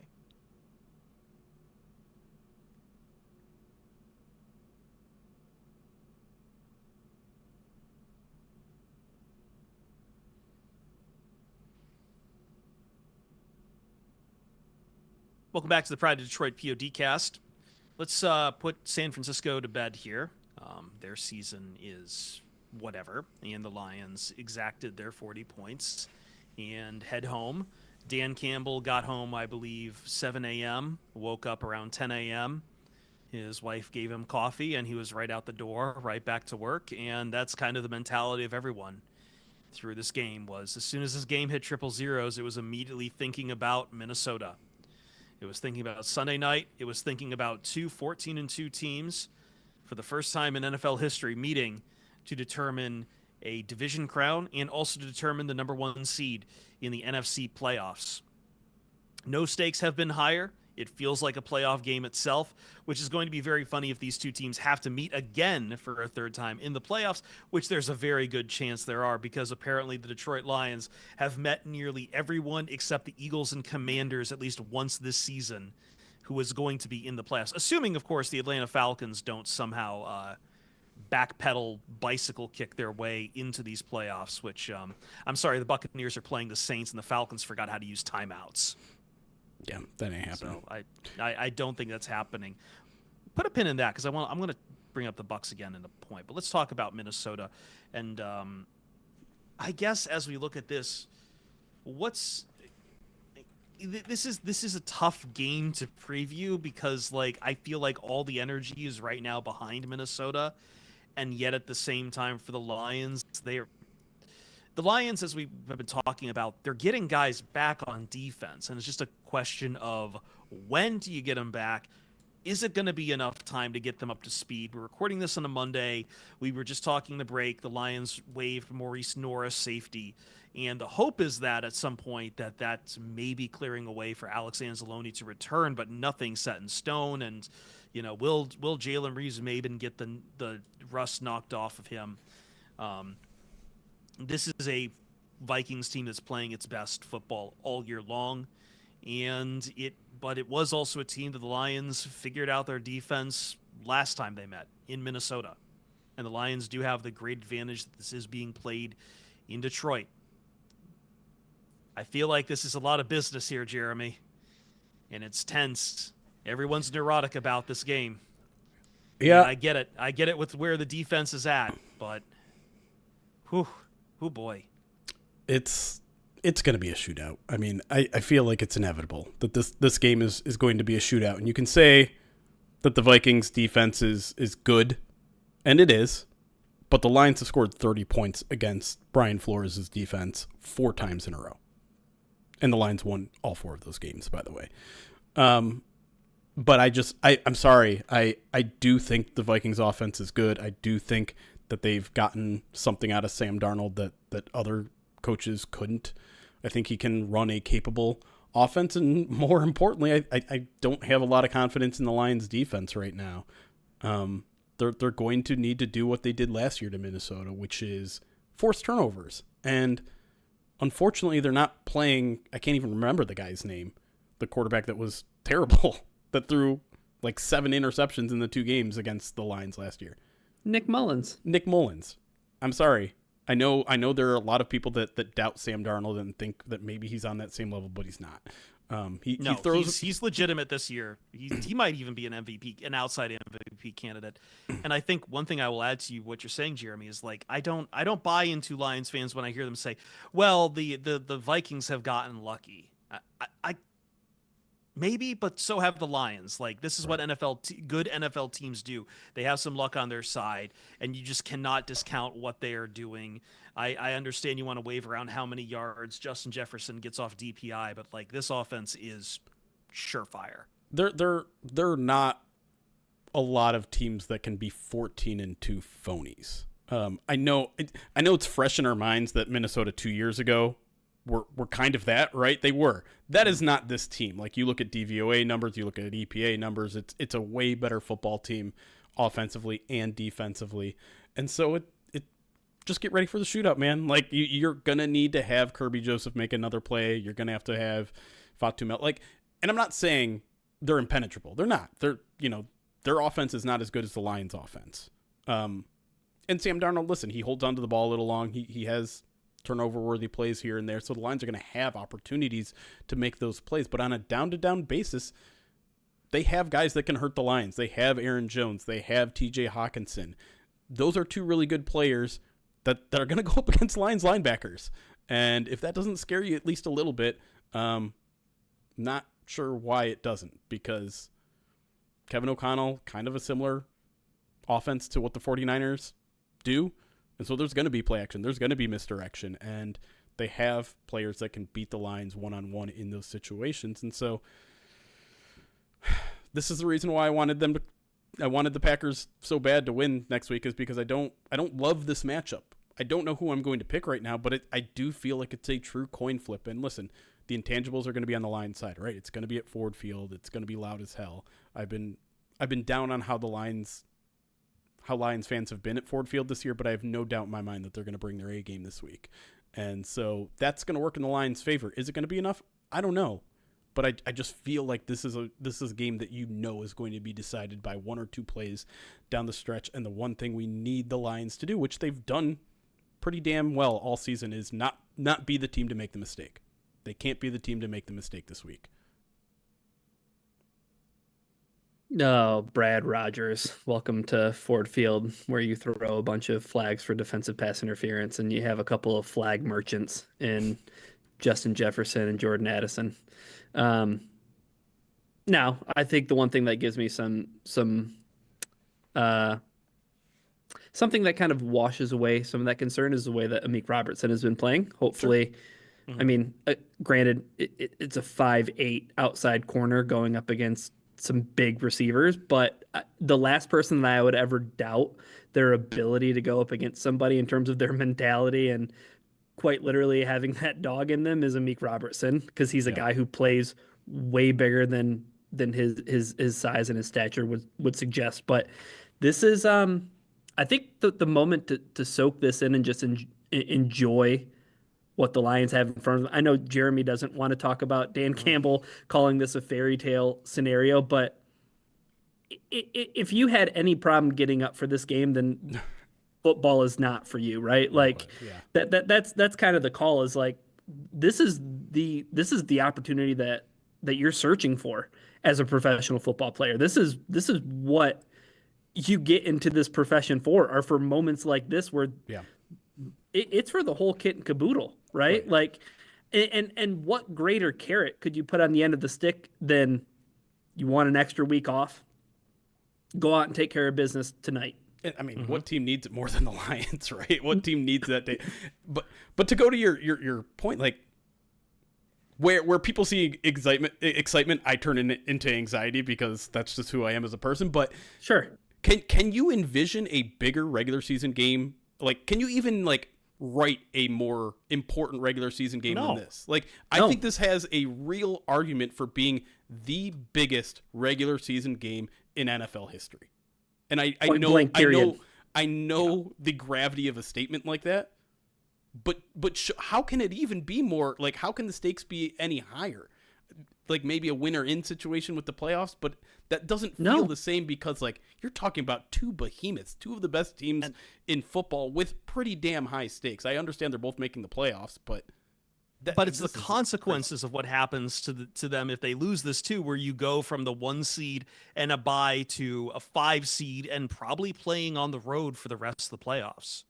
Yeah, like that's like an incredible fall from the math of like who actually makes it to the Super Bowl and your path to the Super Bowl. So it does really, Brian, have kind of, I don't want to say a play-in tournament feel, because that kind of denigrates it, but like, it does feel like this is like playoff round 0 happening here. Yeah, and with a play to win and you're in scenario, if that team doesn't win, well, then maybe they didn't take care of business during the regular. No. These teams took care of business. These teams won 14 football games. Yes. And it's just not easy. And it just so happens they play in the same frickin' division. Yeah. And, I don't know. And it's been well documented how the NFC North has beaten up on everybody except themselves, right? Because, man, it's just, I agree, Jeremy, and it's with zero research, but I can firmly say that this is the most high stakes regular season football game that the NFL has ever seen, and maybe will ever see, because I know we talked about it during the break, but the NFL, there's no way that they will change what it takes to get a home playoff game, because they have it right for the most part, right? Like, divisions matter, winning your division matters, those 6 games you play against the division matter, and guess what? That still holds weight in this game, because it is a divisional game with everything on the line. This is Roger Goodell's wet dream. I'll say it. It is what it is. It's his Jake Bates on the sideline moment, Oh my God, we're back to Jake Bates. No, listen, this game is literally saving week 18 for them. There's a lot of stuff that's happening in week 18 that just does not matter outside of Sunday Night Football. There's a lot that has already been resolved, and that is not usually the way of the NFL. They like it when week 18 matters a lot. And to Ryan's point, which is what we were talking about in the break, was, yes, it would be far more equitable that this game is only determining probably 1 seed versus 2 seed, like it would be in, like, say, the NBA or something. But no, that's the NFL wants these stakes in its regular season more than they love that this is happening. They couldn't imagine a better matchup. And like, I think the only thing that was farcical is that they waited until the finish of Sunday Night Football to announce that this was being flexed to Sunday Night Football in week 18. Yeah, I mean, we all knew it. We all knew it as soon as the Packers ate shit against the Minnesota Vikings. We knew this was happening. I mean, hell, the NFL had that bomb ass poster just ready to be posted with the Justin Jefferson Amon-Ra face. It's so good. They probably had that done a week ago, to be honest. And you want to throw on your tinfoil hats? Yeah, Maybe Maybe had that graphic all offsides set on up? that field goal that wasn't there. You know what? They probably had that for almost as long as the point. Like you heard the stories about like some of Jimmy Carter's obituary writers dying. That's how long they've kind of had this all season. That kind of vibes. Like that they've had this in the can for so long. Just watching both these teams barring ass like this is going to happen. This is going to happen, and this is going to be so great. I do like your play-in analogy there because to me it feels like the winner of that game goes into the winner's bracket, the loser of that game goes into the loser's bracket, where they have to slog through 3 games potentially on the road where you get a nice cushiony first week bye, and then all of the other playoff games go through Ford Field or US Bank Stadium. And so listen, I know like the copium version of this game is that, well, worst case scenario, this Lions team has the 5 seed and has to go on the road where they have not lost a game yet this season. And yeah, there's definitely something to that. I don't think that's copium. I don't. It is and it isn't because I think I think it is underselling how hard it is to go on the road and win in the playoffs. Correct. But I also think that like, look, I got asked this last night. If the Lions do lose this game and they do have to play as a 5 seed on the road, like, would you rather face the Buccaneers or the Rams? Or assuming the Falcons get in, but we'll just say right now the Falcons aren't getting in, and you can clip this if they do get in. And if so, the answer is easily the Falcons. I would like to play the Falcons. But of those two, like, the Rams are probably the most scary of those two. Like they've come along at the right time. Their offensive line is really protecting Matt Stafford. I know they're not putting up a ton of points, but they really don't have to, and they have Puka Nacua at the end of the day. The Buccaneers are without Antoine Winfield Jr., which has been a pretty big blow to them on defense. That said, still a fantastic team, and Baker Mayfield. They beat the Lions, right? And they beat the Lions earlier in the year. I think both those teams are different. Unfortunately for Lions, it is. But I would also say too, like we keep talking about motivation and Dan Campbell. If they did lose this game, I have no doubt in my mind Dan Campbell's got something to whip them up. It's like, you've got the harder road now, but like, there's some motivation there the same. Something about a potential game against the Buccaneers, it's like, oh, they're like a honorary NFC North team because this will be the 4th time that the Lions have played the Bucs in the past 2 years because they had the regular season game last year, the playoff game, and then a regular season game this year. And now it would be another playoff game. You can almost say the same thing about the Rams, right? Like this will be the 3rd time playing them in less than a year.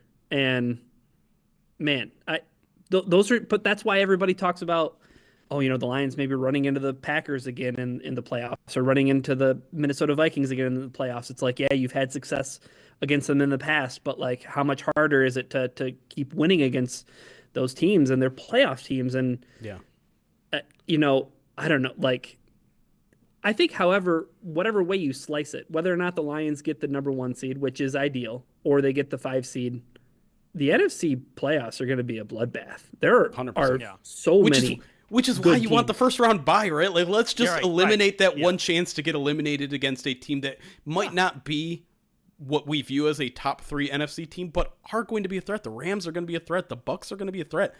I think everyone is a threat, though. Like that's the thing. Like I think what we've learning about the Commanders is like it's like, okay, they might be the weakest one, but Jaden Daniels is making some tremendous passes. I don't want to see Aaron Glenn's man defense against Jaden Daniels' Looney Tune ass. Like maybe the weakest of these right now is the Packers. Which is crazy to think because a week ago people are like, you don't want to face the Packers in the playoffs. I'm begging to see the Jordan Love that everybody is gushing over. I'm just begging to see it because Toyotathon has come and gone and he sucks. He's not who everybody says he is. He's the 6th ranked quarterback on the Ringer quarterback rankings. And it's like, why are national people so in love with this guy and treat him? He just laid the biggest pumpkin in one of the biggest games he's ever had to play. Going into that 4th quarter, he was like 10 of 16 for 60 something yards. Yeah. Like he looked completely out of sorts. Saying that he sucks is like too much, but like he is way overrated. Jordan Love is way overrated. Yeah. I think, Jeremy, that like playing the Packers would be ideal again for the Lions, especially if they could catch him. Yeah. And I mean, maybe it happens, maybe it doesn't happen, but like, I don't know. Like, I play think the Packers are in trouble, first of all, because they're either going to be the 6 or 7 seed, which means they're going to have to play either the Eagles or the Rams. Like that doesn't seem like a great situation in either place. Really quick, I just kind of want to run down the scenarios in case people don't know. So we obviously know what happens if the Lions win. They're the 1 seed, blah blah blah. But if they're the 5 seed, so the Eagles are locked into the 2 seed. So you're just talking about the 3 versus 4 seed. So either the NFC South winner, whether that's the Falcons or the Bucks, Rams, or the Rams, the NFC West winner. The Rams currently hold that spot. So as long as the Rams beat whoever they're playing in Seahawks, they're playing the Seahawks. Right. Seahawks out of it. Not very good team. I don't know how like these teams are going to treat it. Like I don't know if the Rams care that much between the 3 and 4 seed that they're going to play their starters or rest their starters. That's something that's probably going to get figured out through the week. But I think it's probably fair to say that the Rams are going to hold on to the 3 seed. I don't think the Seahawks are going to have much fight in them. Tampa does have to beat the Saints to basically like just because like otherwise Atlanta could sneak up on them, and Atlanta's playing Carolina. So right. And Carolina's had some fight in them except for last week when they got absolutely smoked. Yeah. But yeah, so I think it makes sense that both the Rams and the Bucks are probably going to win those games, which would mean that the loser of Lions Vikings is going to face the Bucks in Tampa. And I don't know how I feel about that because Baker has had some really good games against Lions. He's a very good quarterback, in my opinion. And pretty much all 3 of those games that the Lions have played against the Bucks in the last 1.5 years, they've all been pretty damn close. They've all been very competitive, and I wouldn't expect this to be any different. Now, both the Bucks and the Lions have gone through a lot of injuries since that Week 2 matchup that the Bucks won. So they're going to be different teams. They're going to be, different matchups and all that. But I am not walking into that game thinking, oh, we got this one in the bag. It's an easy dub.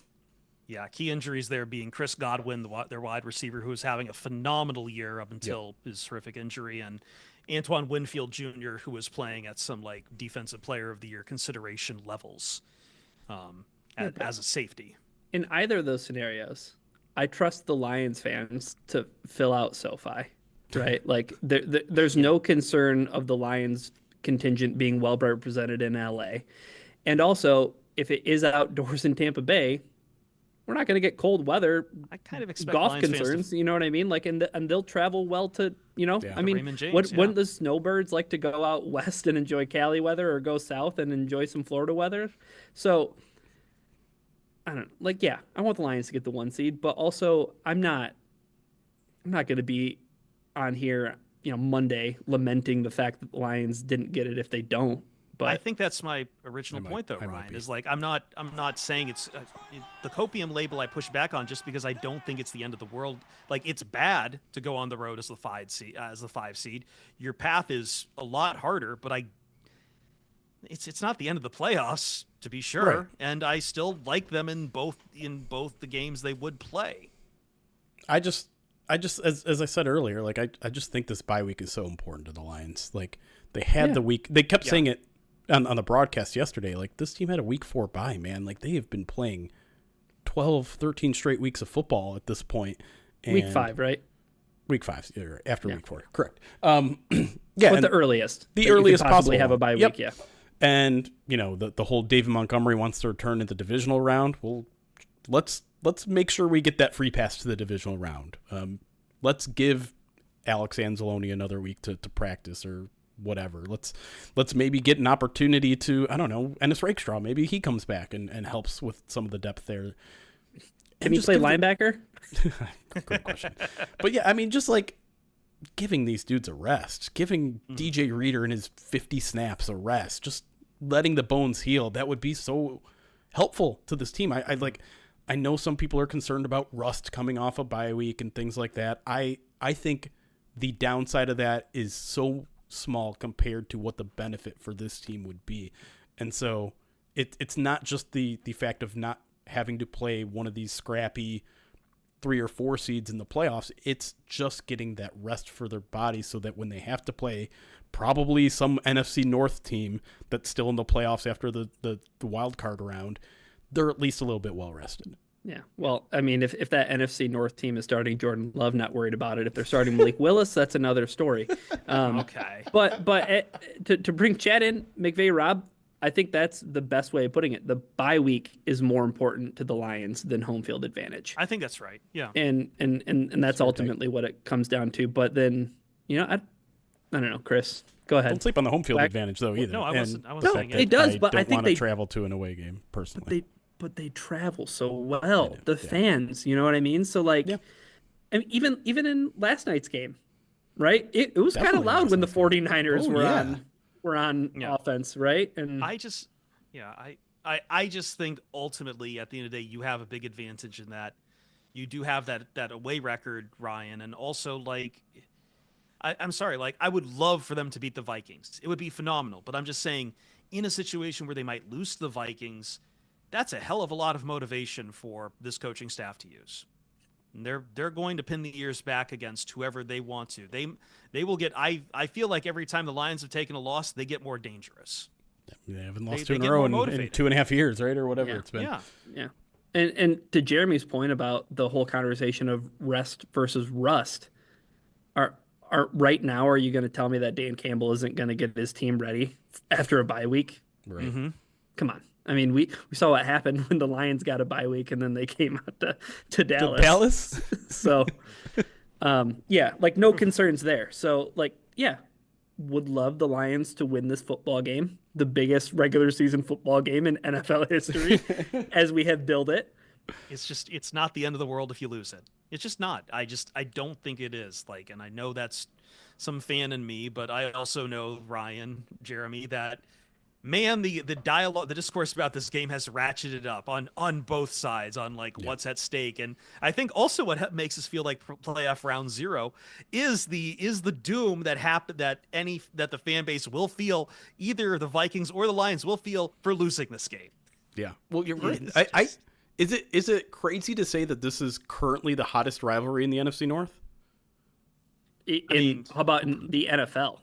Look, I don't know if I go that far, but like I don't know, man. Like we talk about the historic rivalries in this division, and the Lions are out of that conversation completely every single year. But maybe this is just an online thing. Maybe we're all a little bit too online, and it's just a like we hate each other on Twitter type of thing.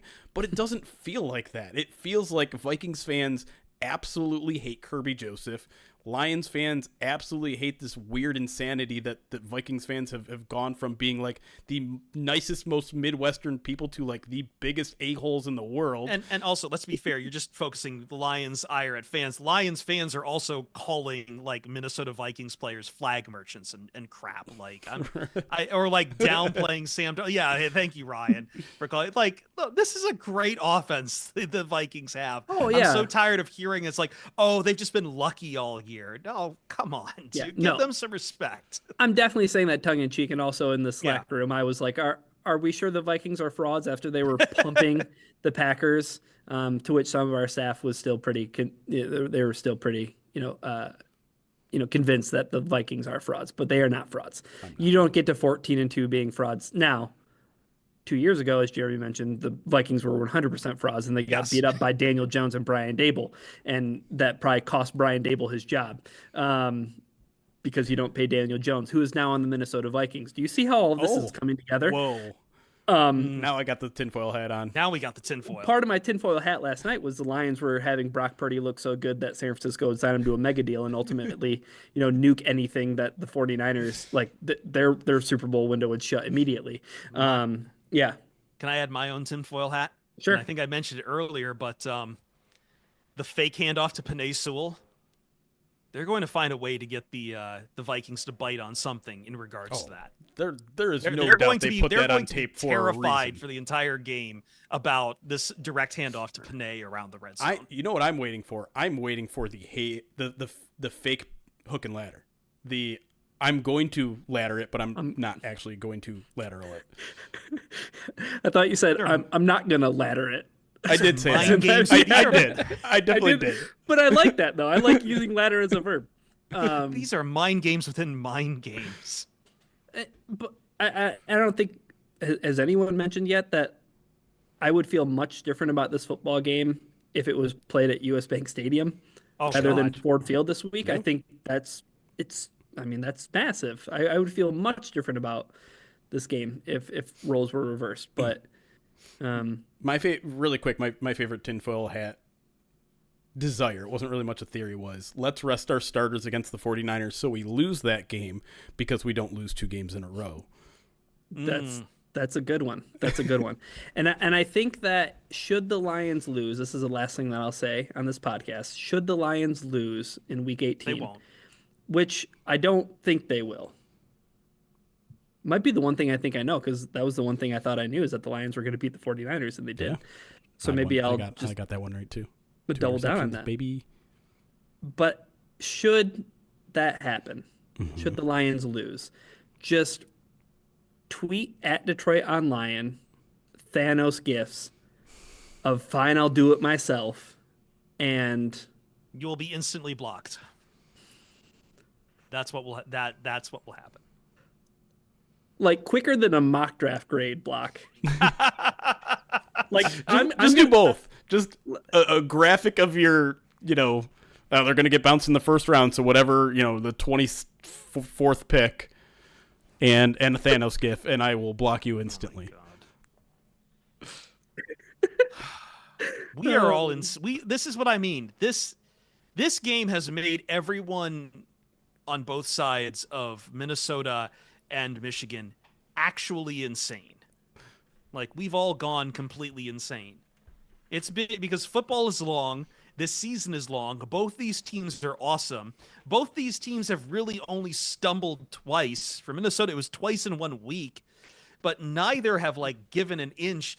And it's both. I'll say this: it's both fan bases who have a little bit of a little brother, in that everyone talks about the Bears, everyone talks about the Packers, and how great both those organizations are, and how much history they have, and this, that, and the other thing. And both are like, why don't I get all the attention right now? This is my moment. Exactly. It's two. Listen, it's two girls on a stage like, I'm the prom queen. I'm the prom queen. It really is, and understandably so, right? Neither team's been to the Super Bowl. Jeremy, if the trick play this week is a flea flicker, will you officially change your stance? They got to win, obviously. Well, and it also has to work. It has to work, and they have to win. If it works and they lose, I'm still going to use it as a negative. 100%. But if it does, I want an official statement written from you on Detroit, on Pride of Detroit letterhead. Only if it's the game-winning play will I do that. It has to be the game-winning play. You realize now we are set up to break down 3 of Jeremy's bugaboos if this happens. We've broken down his stance on running backs in the first round because of Jahmyr Gibbs. We've broken him down on kickers with Jake Bates. This is it. Let's go for the Triple Crown. I meant Vikings winning a Super Bowl, not going to a Super Bowl. Just to fact check myself. Okay, no, that's fine. We're all at it. We're all adequate here. Yeah, we all know that they've never gotten it done in a big spot. See, I can't. I'm so anxious. I can't play this 6 days before the game bullshit talk. Shit talking. But you just have to have fun, because the counter to that for Minnesota fans is well, the Lions have never even been in the chance to have a big spot before. Yes. Which no, my hand. I'm sorry, my hands are already clammy. Knees weak. Yes. Mom's spaghetti. Mom's spaghetti. Can it be Sunday night already, please? Better yet, can it just be Monday morning? Take those old records off the shelf, Jeremy. I think we've. I think this is. Are we done? Yes. Get out of here, Skeeter. Is it Sunday night yet? Not yet. No, Monday morning. Soon. I want it to be Monday. Go flash forward to Monday morning. I just want the playoffs to be here. I'm gonna vomit every day of the week until this game. I mean, Chris also just banned somebody in Twitch chat for. Did you? Was it Skeeter? Don't ban Skeeter. I know Skeeter. You want me to unban him? Okay. I know fine. Skeeter. Listen. It's. It's pins and needles for everyone. I had like 3 different raids last night too. It's a bit contentious around here. You got to keep it light. Yeah. Let's finish this up, shall we? Let's do Everyone from us to Pride of Detroit, have a happy New Year. We'll have this game in the new year, and 2024 has been a lot of things. In the calendar year of 2024, I believe, Jeremy, the Lions have won 17 games. That's right. Between the end of the 2023 season. Lost 3, won 13. 17, excuse me. God. See, I'm going feral. My point is that, in spite of all of this, still appreciate what you are watching because this has been fun as hell. I know we've all been like a little feral throughout the entire year, and like the stakes ratchet up every time. But man, I think it's been thrown out, and I said it before. This Lions team just won more games in this season than Matt Patricia did his entire tenure. This ride is just... The price that comes of being a good team means the stakes are higher. As our good friend Arif Hassan once said, the ulcers are different. They are. But the fun is also different, and I've watched a lot of I've watched these Lions teams kill a lot of these teams wholesale. I mean, even just for a little bit of navel gazing, 2024. I mean, we were alive, and then we got killed, and then we came back to life. I live, I die, I live again. Hopefully that's the story of the 2024 Detroit Lions. They've already done the dying, though, right? Yeah, that was the Bills game. Okay, great. Yeah. Or maybe was that? Or maybe they die on Sunday and then they live the rest of the way. I mean, what is football if not a Dark Souls game? You died, and then you're back at the bonfire. Do it again. Go at the boss again. More Estus flasks. I think I lost both those guys with that. Anyway, see you Starside, guys. We'll see you Sunday and Monday after this hellion of a game. But from all of us, Happy New Year. See you Starside. Jeremy wants to sign Ezekiel Elliott. Wow, You better cut it before that. Recording stopped. I'm not cutting anything. That's slander. That would be slander. Like Abraham Roll the tape. Lincoln. That would be like Abraham burning down his log cabin because the trolls are mad at him. All right, I have to go because I have a New Year's Eve party that. Ryan, you're in your 30s. No, let me finish explaining. New Year's happens at 7:30 with a fake ball drop because it's a party with kids. Mm-hmm. So, yeah, I'm like that is, I withdraw. Half an hour late to it. But... You know what, Ryan? That's what we call Los Angeles New Year. There you go. Yeah, because you guys were behind anyways, right? Well, I think the one thing that surprised me the most moving out to Los Angeles is how non-existent New Year celebrations are around here, to the point where it's like even on linear TV there's nothing on even the local channels. It's just like, yeah, we're just gonna play. You don't even have like the New York stuff on even a time delay to sync up or anything. Like there's nothing. Like there's maybe a little bit of like, hey, we have some like access TV shows to show you from Las Vegas. There's nothing for a town that constantly compares itself to New York. Everyone leaves LA during the holidays, right? Like it's just an exodus of people like visiting their family in the Midwest. I've been driving into work at 8 a.m. and my drive time has been cut in down to a third on my commute. It's glorious. Yeah. Well, guys, Happy New Year. Happy New Year, Ryan. Next time all of us are in this room together, we're going to feel some type of way. Yes, we will. Listen, 17-3 in 2024. We can do better. We can do better. Those are rookie numbers. We can pump those rookie numbers. Those are rookie numbers. You got to pump those numbers up. I mean, in the first half of last night's game, I was like, it was a good run. Who's the 4 seed? I was about to say, we did not talk at all about the dread we all felt collectively in the in that first half, did we? I mean, a little bit, but we kind of wanted to just scoot right by it. Yeah. We had more important things to talk about. But I think we just came to the conclusion that like the Lions just need to get 2 or 3 stops, whether it's like a fluky interception or a fumble recovery or just stopping a team once on defense. Please stop, we'll die. What's the meme going around? It's like the cycle of like just need to stop. Are you okay, son? I just need to stop. Yeah. Or I mean, we didn't even talk about how on offense, like Dan Campbell was just aggressive as hell on 4th down, and it pretty much always paid off. And like, Baldy's or no, who was it? Who does the 4th down bot?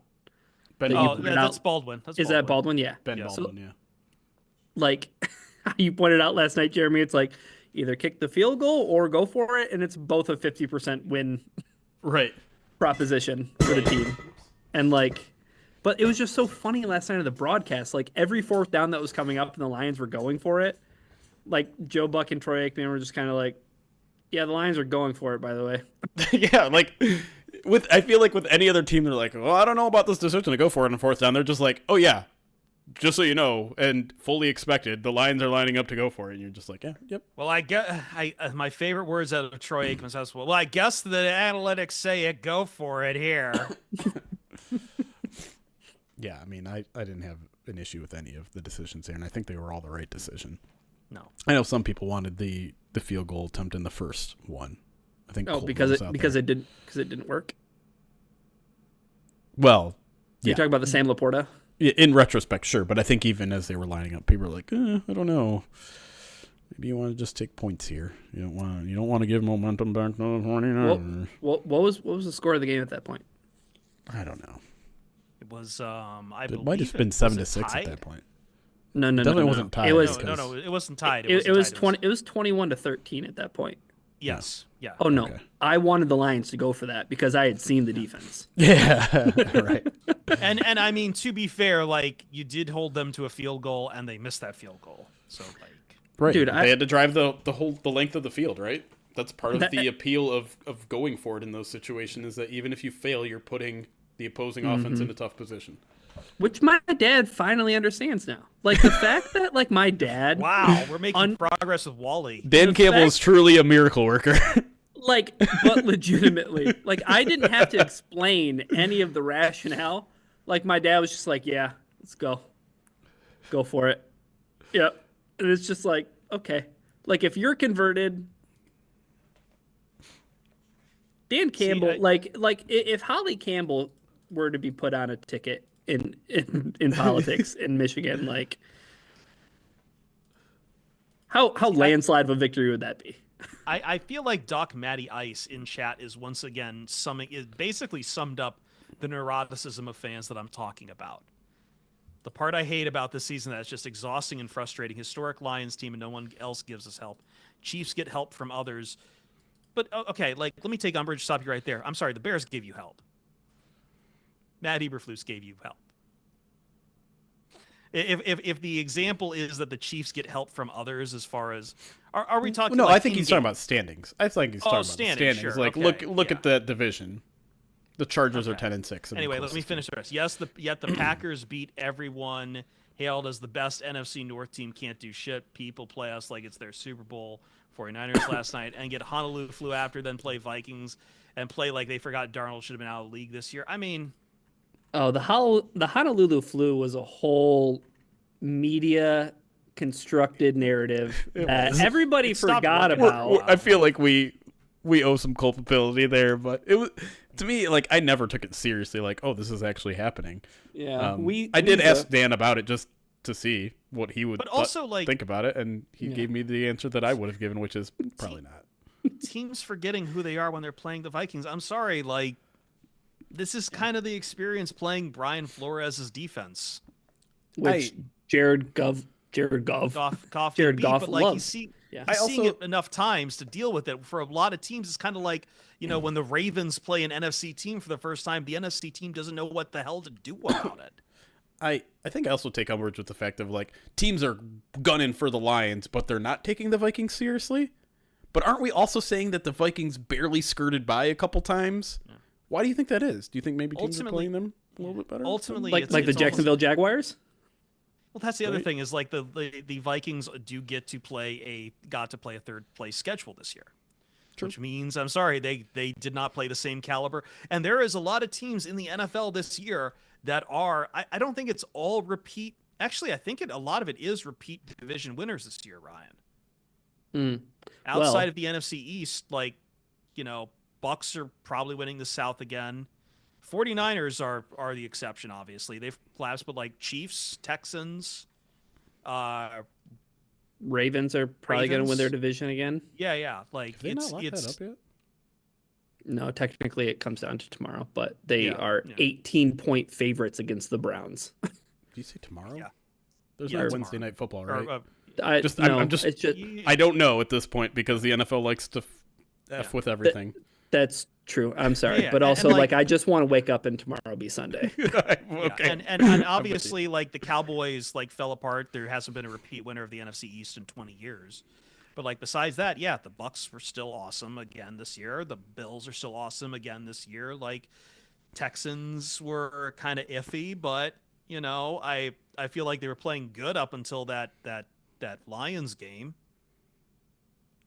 Yeah, I mean, I don't know, tinfoil hat. Even if the Lions end up second in the division, they get to play the second place schedule next year. Might work out in their favor. Silver linings. Although it would mean playing the Commanders, and that would be tough. that is copium, but it'll taste good on Sunday night. Theoretically, it's technically better to win the Super Bowl as a 5 seed than the 1 seed. Yes. I mean, all right, I gotta go. See you guys. Bye, Ryan. Bye, Ryan. Happy New Year. We probably won't hang around too long here. You happy about Michigan's win? Did you watch it all? I did watch a little bit. Your tweets. Just for the shit of it. I also fell asleep in the middle of it because I don't actually care. It's a bowl game. A non-playoff bowl game carries absolutely no significance anymore. College fan I know of. I watched all of that that Vegas Bowl. I hated every second of it, even though USC won. I watched that damn Las Vegas Bowl.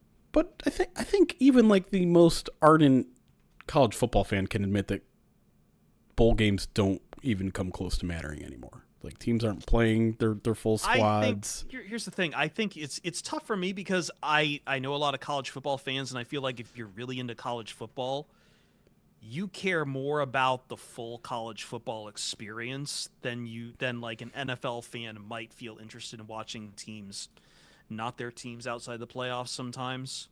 Like I know plenty of college football fans who are like really big Georgia fans who love watching bowl season. Like they're into the Pop-Tarts Bowl, and part of that's for the memes of the Pop-Tarts Bowl. They're watching like every game in college football. Like they do like bowl season. And I think I'm not saying you don't have to. Go ahead.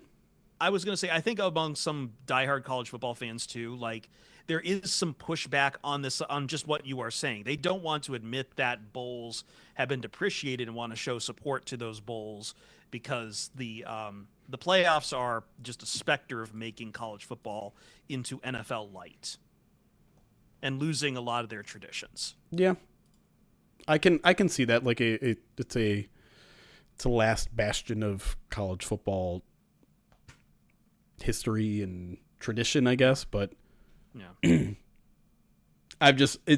I'll be honest. Like I like the NFL model better. I do. No, I do too. I do too. I thought this and I feel like it's gotten worse with the 12-team playoff, and that like I really felt that they just were like, God, SEC people need to shut up. I'm so like it's all about schedule now. It's like, well, we're stronger. It's like, fucking win games. Yeah, I'm not putting in a 3-loss team. Fucking win games. Like, this idea that wins don't mean anything anymore in college is just purely about a conference. Just disgusts me. At the same time though, like I never liked the bowl system. Never. Mm-hmm. Like I get that like there were the premier bowls that just like had a lot of whatever pomp and circumstance, right? That the Rose Bowl was important because it was the Rose Bowl. But with no actual stakes other than, well, okay, we finished this year 4th in the standings in APs. Like, okay, well, so I don't know. I feel like there was always different. Like the goal matchups lines for. I think there was different goal lines for programs. Like if you're Louisville and you finish with a bowl win and 10 wins, that's fantastic for you. Right. I understand for someone in Michigan, you've probably it's even though Michigan has been down in the gutter outside of the Harbaugh years as of late, I'm sure it's got a maximalist feel just like it is for Alabama. I don't know. I feel like it's different. It's different endpoints versus in the NFL. Sure.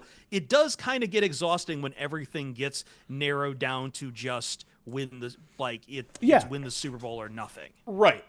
I'm with you there because we're headed down that lane right now, right? Like if the Lions don't win the Super Bowl this year, it was a wasted year. They didn't accomplish their goals. It was a failure. We have to endure that talk. Like the Lions didn't just have the most successful regular season in franchise history. And I think there has to be a happy medium.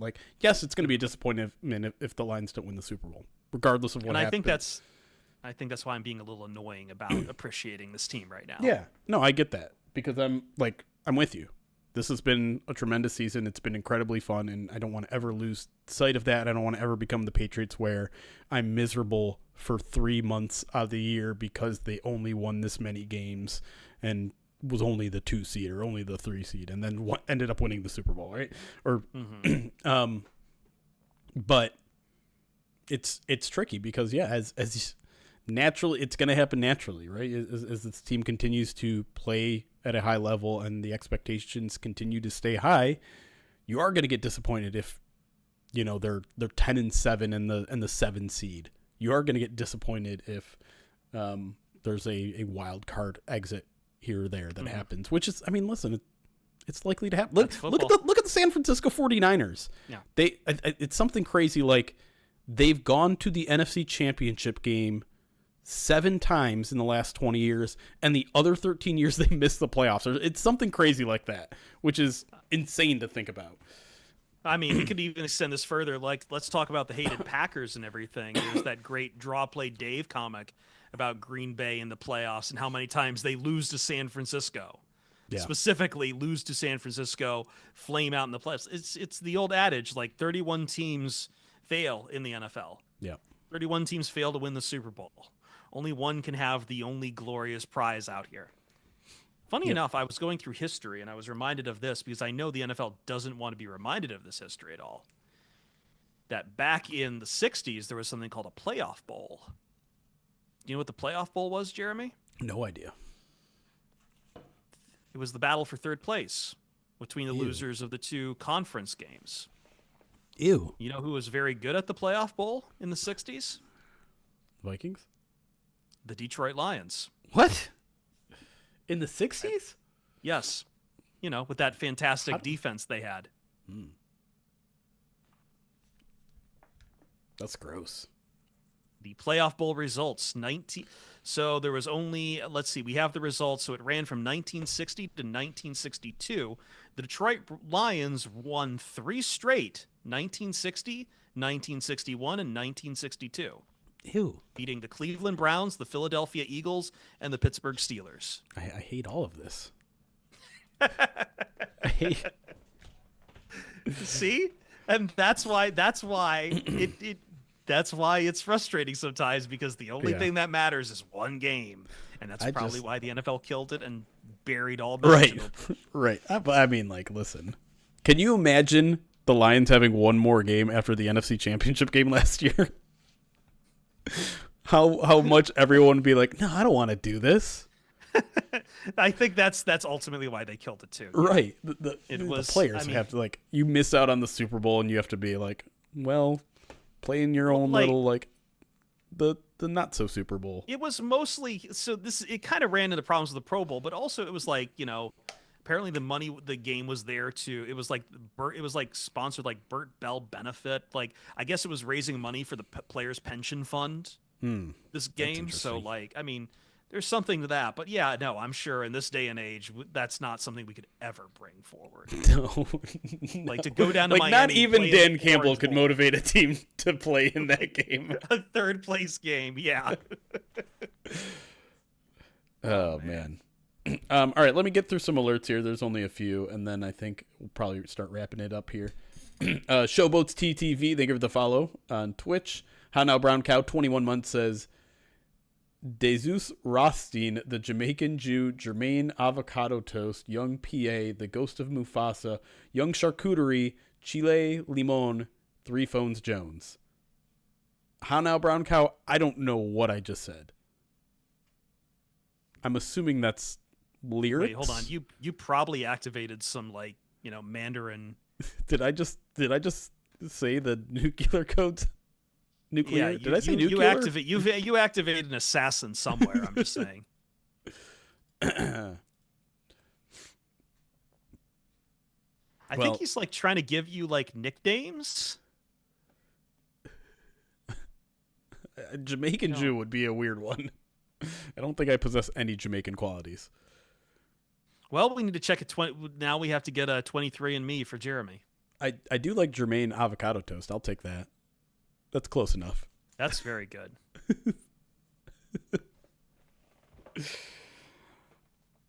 All right. I'm exhausted. Yeah. I'm running on low sleep.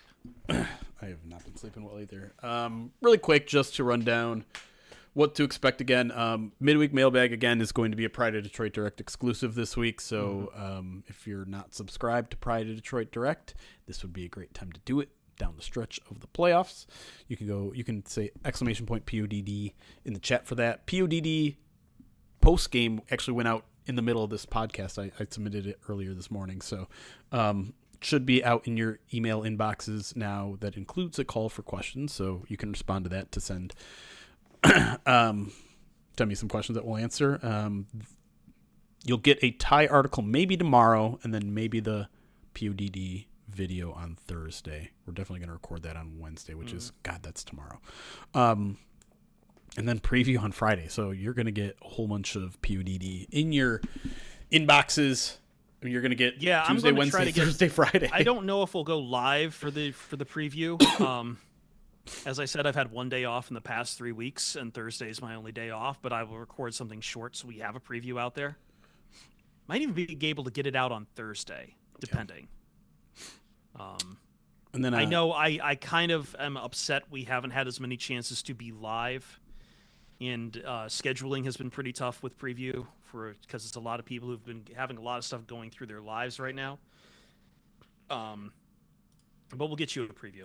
We'll get you a preview. And then going into the off season, I've been talking with a few people, and I'm going to try to get like kind of a I don't know if it's an interview series, but it's definitely more of a let's talk football kind of series, kind of for, you know, overflow and talk with people about stuff like offensive line. And I've built up some good people that I know who are former players and stuff to talk about, and maybe just people from other teams too, to talk about just how the season went whenever this season does end, you know? So, and I'll take name suggestions, although I think Purview has been an awful name, but that's on me. I chose the name. I blame nobody who like suggested it to me, because I think the problem was like someone did it and then it's like, oh, it's just your name. I'm like, no, I'm not being that conceited, please, no. Well, then there's also the other portmanteau. Lions don't purr. The portmanteau of it that people are taking. Oh yes, the Purview. Yes, yeah. Well, we are just all sick, sad, disgusting creatures who've been watching Lions football in the first place. So that's right. Also of note, Arif will be on the First Bite this week. We've already scheduled it. I'll be on his podcast as well. So if you're subscribed to his whatever it is, Substack, it's Substack, right? It was a Substack, and that, again, I think I've referenced this article a few times the past 24 hours too that he has out. Yeah, which is just, again, like, he's very good. So if he does a lot of awesome national stuff, including all of his Viking stuff. So if there's a Substack that I can definitely recommend, his is very high on the list. He gets a lot of good stuff. He had a really good one. It's not. I mean, he covers Vikings, but his Substack's not a lot of Viking stuff. It tends to be a lot of like this one he did on sports gambling was very good. I thought. Yep.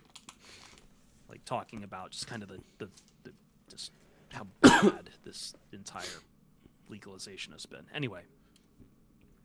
Chaco 1 bit says Vikings 8 only winning games because of 3 to 5 plays. I mean, you can whittle pretty much any game down to 3 to 5 plays. I was going to say the Lions have a lot of games they've won by 3 to 5 plays. Yeah. All right, we're going to call it there. Next time we'll be live for certain is the Madden Sim on Saturday morning. You might get a purview or whatever we're going to call it. Before then, you might not. I'll see. But yeah, other than that, guys, have a wonderful, happy New Year. Be safe tonight, please. Yep. Be responsible if you're going to go out and do stuff. Uber if you have to. Don't make this a New Year's that people are going to remember for all the wrong reasons. And then let's come back tomorrow and kick ass in 2025. How about that?